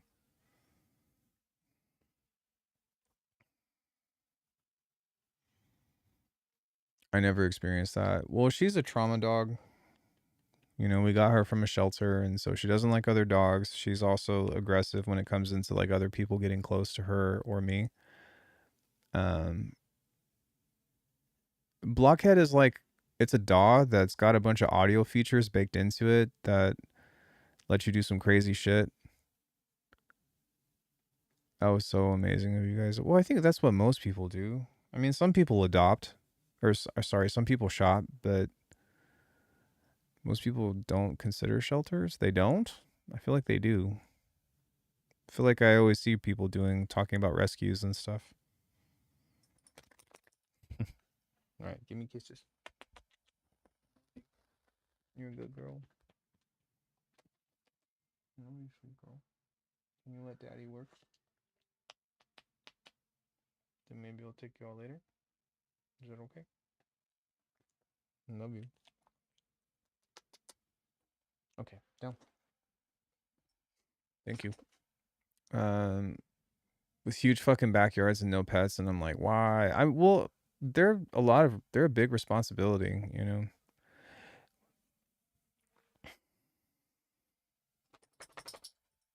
Yeah, I'd be lying if I didn't say that she was a lot of work. Shouts out pets. She is a lot of work. She's definitely worth it, but you know, but she's a good doggo. You're a good girl. I love you. Can you take a nap for a little bit or something? Dad's not done working. So is ours. A lot of work, but it's always worth it. Man, I felt so proud because like we recently got her a mask for outside to try to get interaction for dogs, for other dogs, and to not eat shit off the floor. And I was really worried because she's very timid about it, but I cut up these beef treats and started feeding her from it without putting it on her. So that way she was getting comfortable with sticking her nose in it. And today she let me actually put the mask on. Well, no, I say not let me. She was distracted, but when she put it on, she didn't freak out. So I was like, yeah, high five, motherfucker. She's never bitten any other dog or anything, and that's not true. She's nipped at other dogs and stuff, but she's like deathly afraid of them. But I need her to have socialization with other people and with other dogs and stuff because I don't want her to.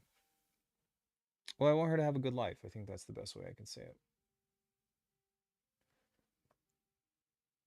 But yeah, I think that's part of the healing process for her is to just, exposure therapy, so to speak. She's pretty great. I love her. Yeah, as a means of what to do next, I don't really know. I guess I've spent the entire week on this little detour of bass design. I went through like every kind of neuro sound I know how to do. I wasn't you tuning. I'm tuning in next time. Yeah, are you leaving? I'm not done streaming. I'm chilling, trying to figure out what I want to do next. Should we make one more hip hop tune? Or I don't know, is there any I'm open to trying something.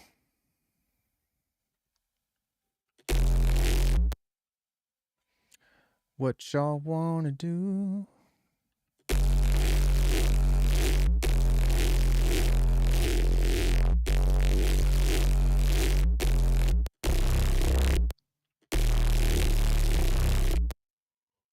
Probably after I hop off the stream, I'm going to practice more bass stuff, but I'm going to try maybe something ambient. We did that a couple days ago. That's what this track was.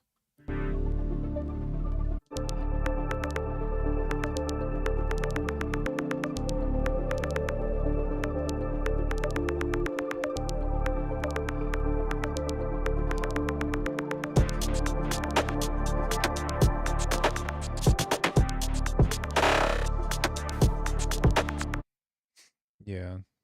I was thinking about maybe going back and working on that, but I honestly didn't feel like it. We can keep this in here. Granular polyrhythms.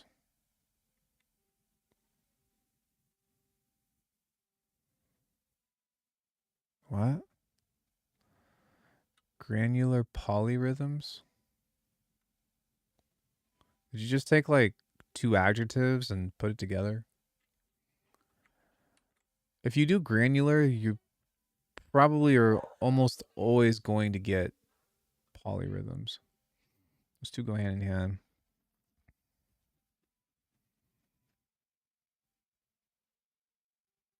Oh yeah, we also did some dubstep basses and stuff too the other day. Which that was pretty fun. When did you really start liking your beats like truly? 2022. That's when I figured shit out. So like my biggest aha moments was in for this genre was in 2022. Because I went from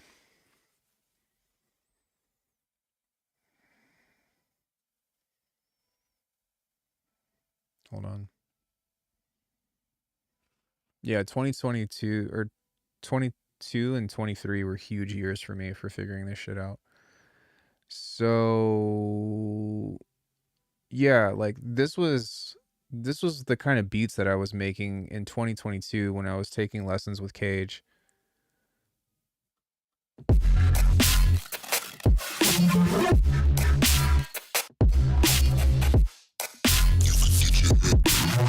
Like, you see it's just like really uncontrolled.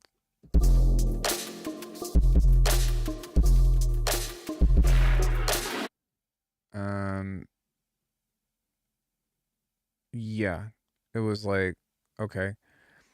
Then I wrote this one track, Sozu, which is, I have a newer version of it somewhere here. I don't know. I think this is the first version, but I have another version on here with a period on it. But once I wrote Sozu, that was kind of the catalyst into figuring this shit out.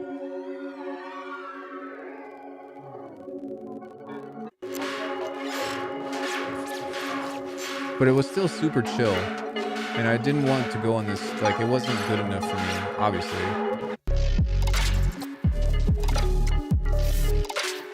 But just the textures and stuff was kind of, I was like, this helped me figure out the right direction. Because if you listen to the, like, the rubato of it and the groove or whatever.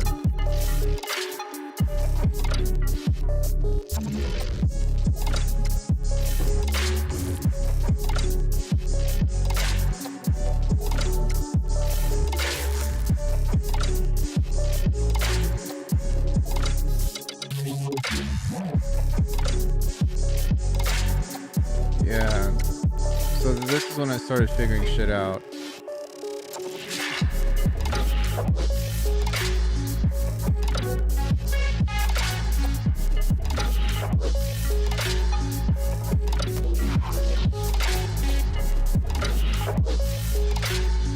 There were still so many other tracks that just like did not come together, and there were all of these things that I was trying to like throw together. Like just shit.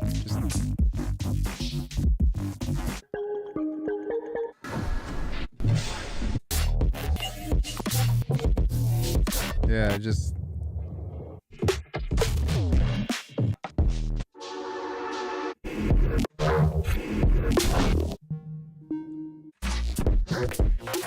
Drums fucking sucked ass, whatever. And then something happened, but I wrote this track, which was it was actually at my grandma's house, but it was like a remix contest or whatever. And I was like, oh shit, okay. And I was like, all right, this is kind of cool. And then somehow, some way, I ended up writing this, which changed everything. Eyes Wide. This was the track that I was like, oh fuck, I'm starting to understand Halftime. And I ended up writing an album.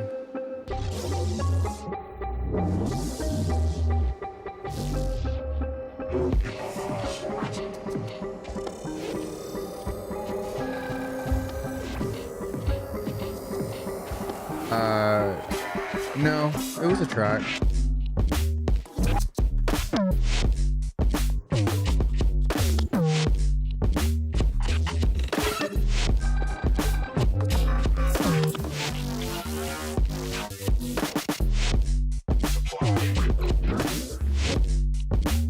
But you could tell the execution of this just like was like a whole nother production level higher of what I was trying to go for. And so, yeah, I really started to figure shit out around this time. And then the next big project that I wrote was, there was two.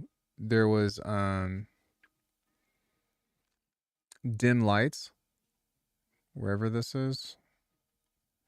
Dim Lights and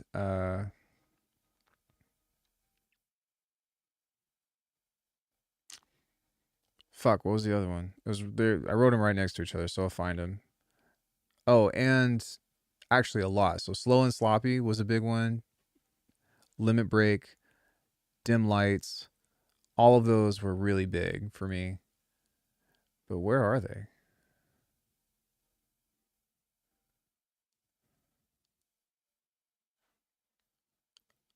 Fast Beat was another really big one. This one was actually what I got on a label.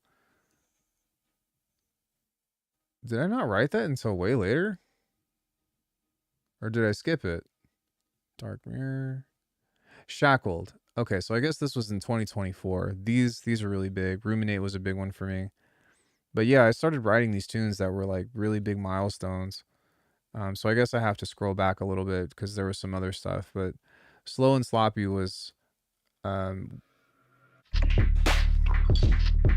yeah, this one was a big track for me as well.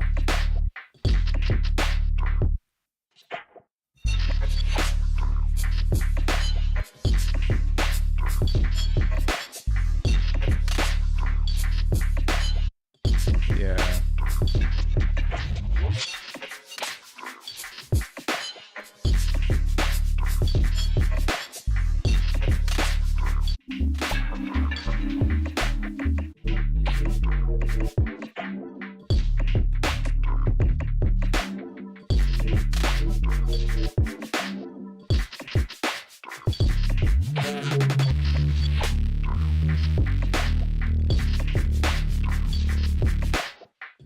Lorble was a pretty interesting track as well because this I started figuring out my drums.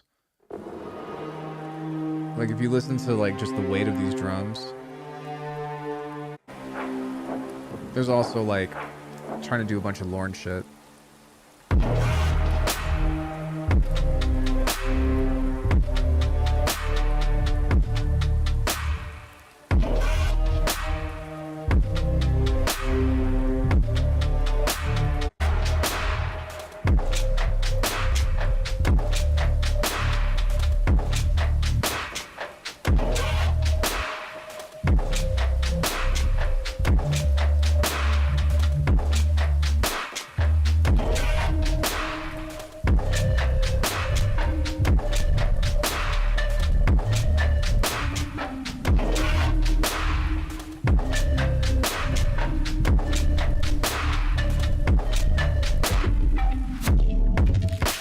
Yeah, just the texture. You know what I mean? The texture on all that was just like, ooh, dope. Yeah, I Don't Love You was a big track for me. Ruminate I wrote in 2022, but I think that I went back and tried to fix it. But Dim Lights, man, like this is one of my favorites.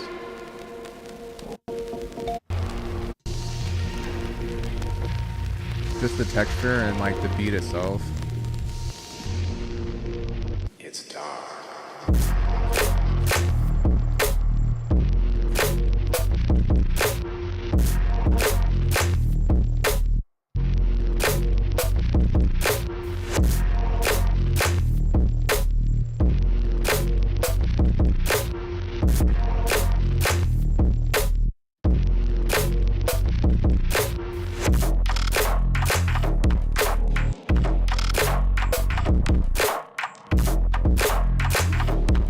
Love it, man.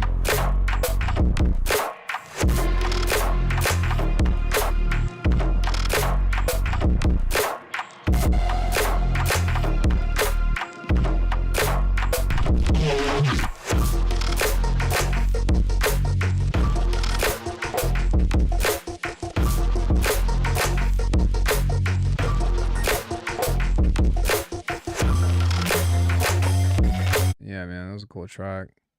So that really started setting a precedence moving forward. And then I wrote Coward, which that was the other track that got signed.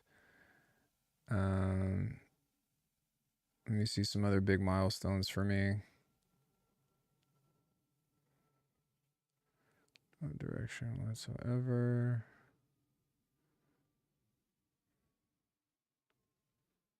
She Revenge Final. And Chase. Yeah, I don't know. About 2024, I started feeling like I was really there. And then this year, my EP was really like a big milestone just from production value, but also like from translating like what I wanted to make it about and what I wanted to do with it. Like Their Decree, Your Virulence, and My Penance was huge as far as like production value for me, but also as a means of like story and making it exactly what I wanted it to be. Like this is one of the dopest tracks I feel like I've ever written.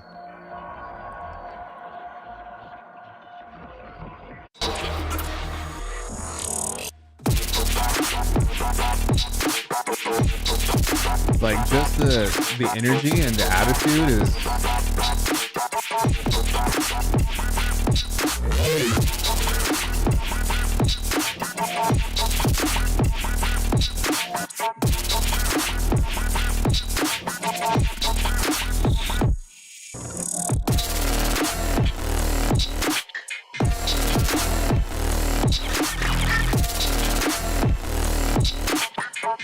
yeah. And then Their Decree, wherever it is, was track 2. Yeah.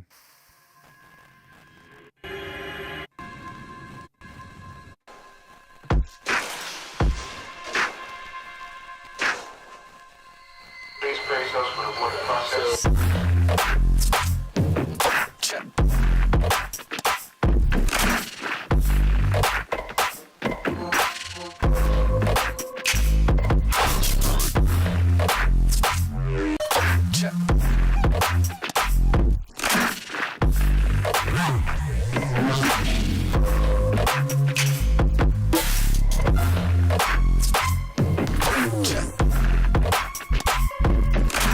You know what I mean? Just like I said, the whole attitude. And then Your Virulence was just fucking blast. Like,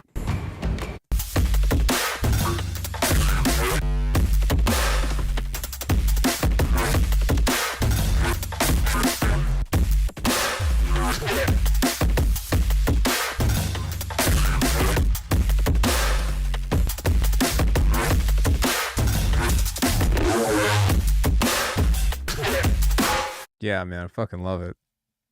Love it. So, I mean, I think it would be stupid to say like, oh, I figured it out and all that, but I'm much happier with the tracks that I've been writing as of late. And I feel like they're painting a more true picture of the stuff that I've always wanted to make. I just, yeah, I just want to do more of them, make more shit. I haven't really, well, that's not true. After I wrote the EP, Hard Won Nobility, I started making a lot more different shit. I started going in the bounce direction, and I pretty much accomplished that with Glonky. With this, and did that. And so now I've just been like fucking around and being like, all right, what do I want to do next? But this track is. Come on.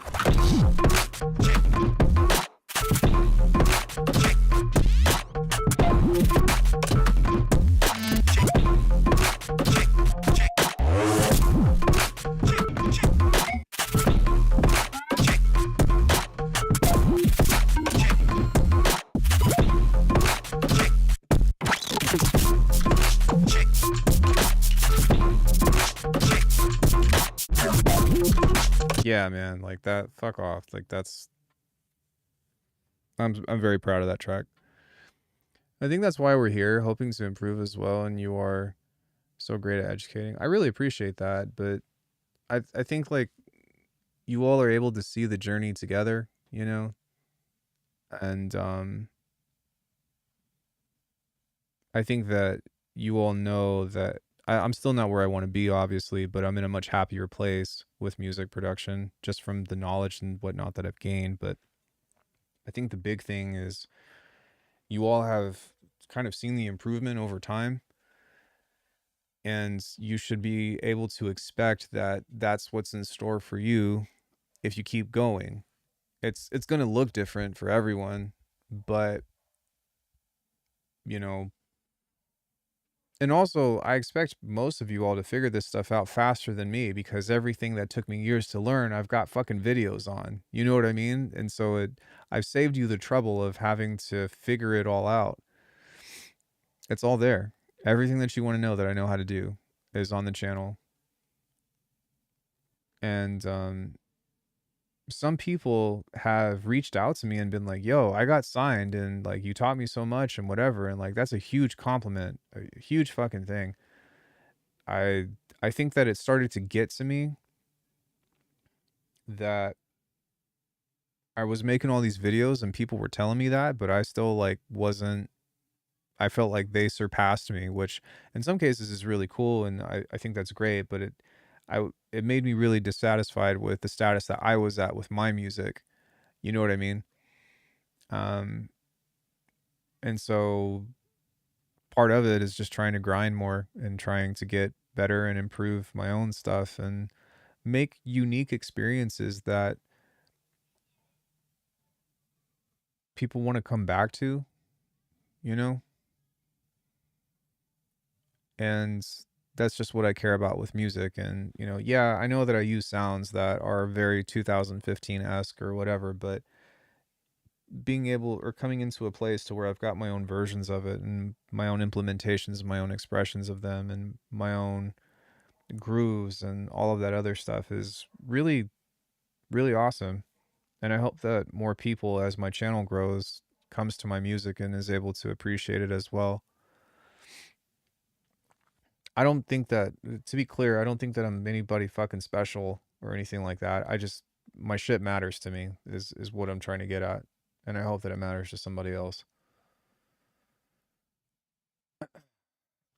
But yeah, hopefully that answered your question with all of that. That's kind of where I'm at with, I guess, like the aha moments, like the tracks are the milestones and you can audibly tell like the improvement. And I even think that like the boom bap stuff, because those were only like the heavy tracks, right? Or like the halftime tracks that I wrote, but all the boom bap stuff has improved a ton as well. Just better grooves, better hooks, better ingredients, better pizza, preparators,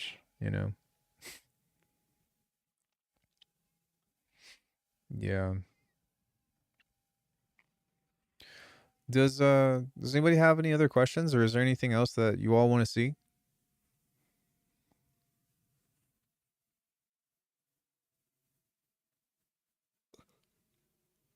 I still want to play through Metroid Prime 4 at some point.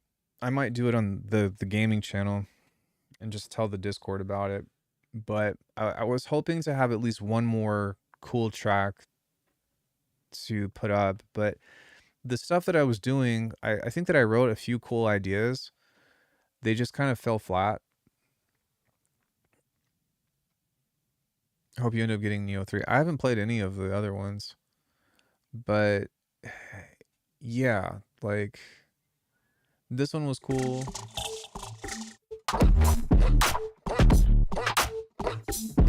I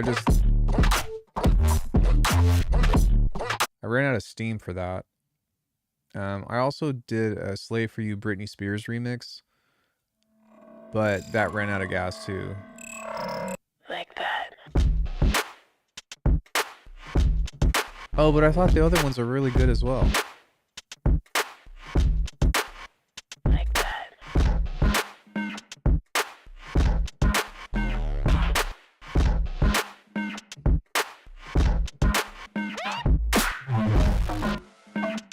Like, it's got potential. I just don't know what to do with it now. Like that. Well, I think the games were just linear stages, weren't they? It wasn't like a true Dark Souls game.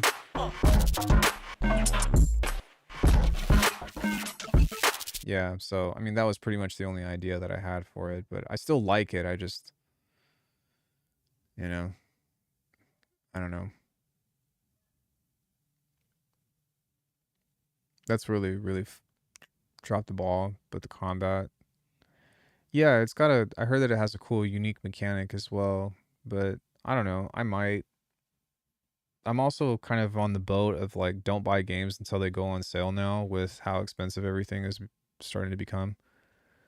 For me, the combat is better than a Souls game, better than Elden Ring. I don't know about that. Ooh, I don't know about that. I'll keep my eye on it. Yeah. Yeah. I'm trying to think about what else I could be doing or what other kind of track I would want to write, but I think that maybe I'm even ready for a break. Go play and see. I will at some point. It's more like Sekiro, more of a dance.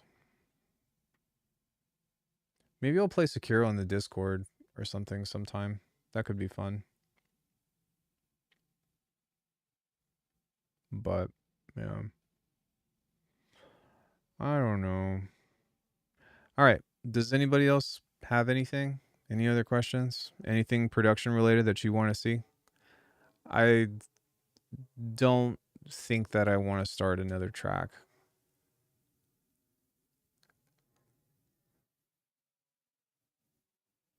But when I hop off, I think what I'm going to do is take a nap because I've been up since 4 in the morning. 4 in the morning. 4 in the morning.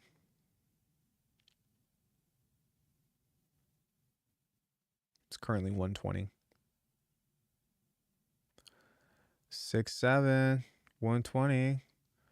Quick question for you. Yeah, what you got?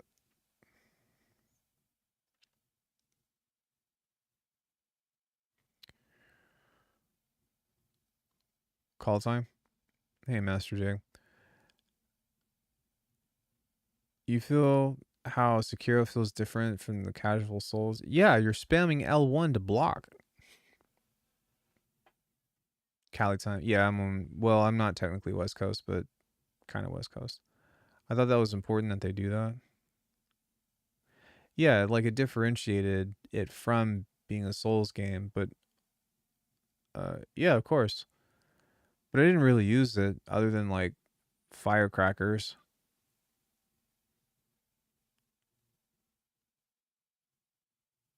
and the axe, I think.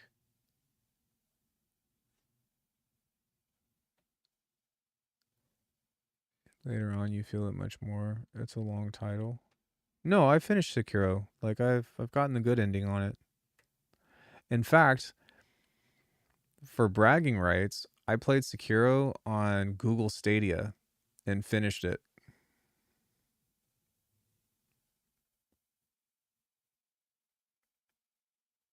No, it's fine. But yeah, I finished Sekiro. I just am going back and playing it again.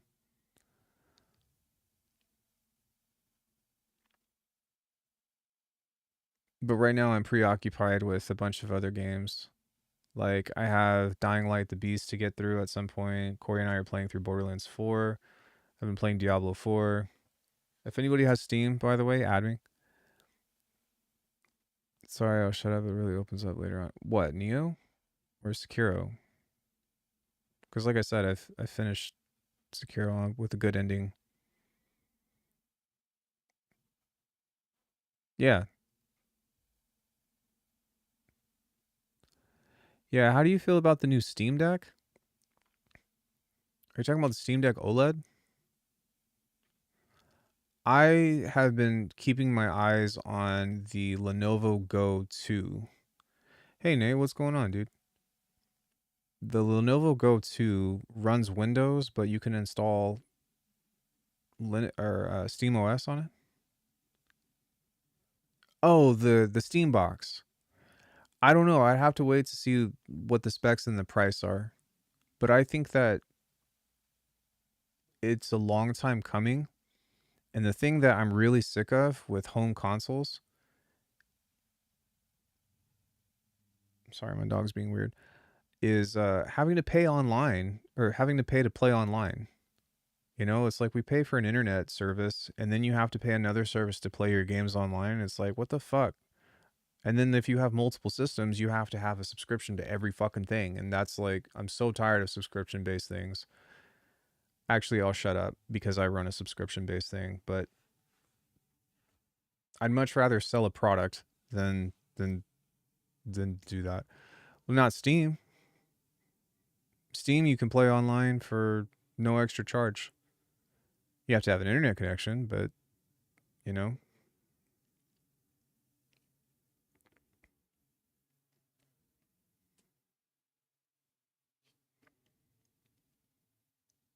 But that's a really big like change. You know what I mean? That's a really big difference.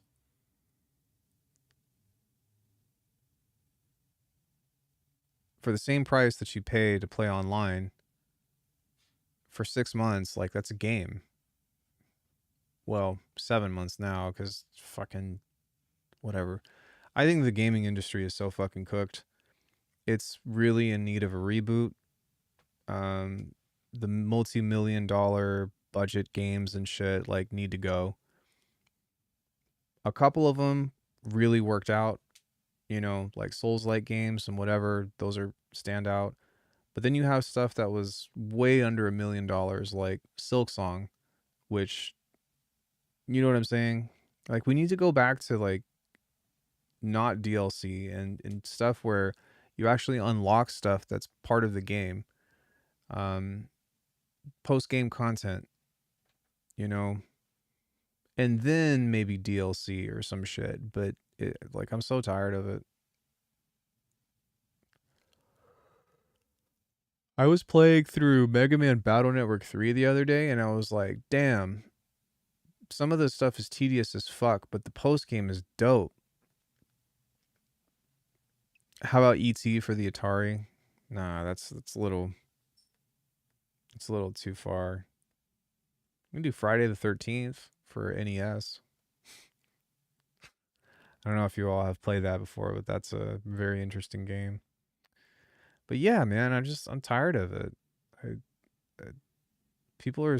I'm tired of like the hyper realism in gaming. Um, I wish that people would go back into embracing like artistic stuff. Worst game in history? No, it's not. You want to know the worst game in history? Look up Cheetah Man. Or Cheetah Min.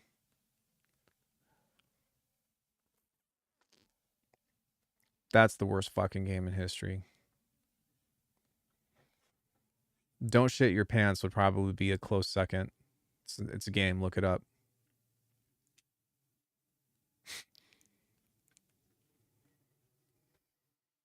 Hey, baby.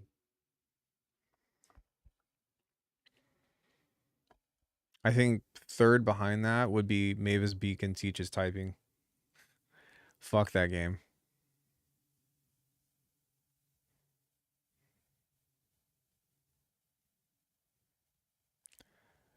Fucking Mavis Beacon.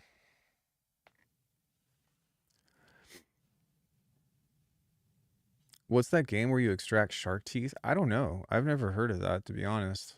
But it sounds not fun. Quite knowledgeable on gaming. Impressive. Most impressive. I'm fucking old, man. I'm a geezer. This Zoomer has been around the planet quite a few times. Hashtag me too. Fuck. Hi, baby. Why you keep licking me? I should probably text your mom and ask if she took you out recently. Because if she didn't, I'm going to yell at her. We're supposed to share that responsibility, and I've walked you twice today already. You're a shark doctor, and it's gross if you mess up. You get chomped. It's hyper real and gross. Oh, that doesn't sound like something I want to play. They like salt from the skin. They be weird. Yeah. Well, also, she comes up to me and, like, she'll lick me if she wants something. Whether that be a snack or, like, or if she wants to go OUTSID. Or she wants an ear massage. Yeah. You're a good girl. I love you. Are we going to take a nap together? Are we going to cuddle? You know I'm always down to cuddle. The only time I don't like to cuddle is when I'm working because I need both hands. And you keep licking me to make sure that I'm actually petting you.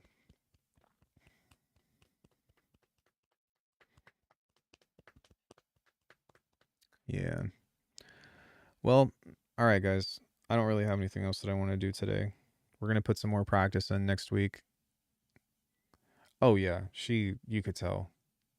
You could tell. But we're pretty good. We just got her a fountain, like a drinking fountain. And we've been trying to improve her health and get her digestion under control. Isn't that right? That's why you only get kibble for now. But yeah. All right, you guys as well, and gals and theys and everyone in between. I'll be back Monday. We'll be chilling. I am going to stream on Christmas Eve. Ah, it's fine. I don't know. Was in a session since you started. Thought I'd missed most of it. I'll see you next time. I didn't really do much today, to be honest, dude. We were kind of just hanging out and having conversation. So, but we can always continue the conversation on the Discord. Yeah, I don't know. I'll be here Monday. I will be streaming Wednesday. I will not be streaming Thursday. I'm gonna ask Corey what's going on with her for Friday, and if she's not doing anything, then I might take Friday off. If she is doing something, then I'll stream Friday, okay? And then we'll be back Saturday. So that's the schedule coming up. But much love, guys. Have a great rest of your weekends, and I will see you all in a couple days. Goodbye, everybody. Take care. Getting better at reading her movements.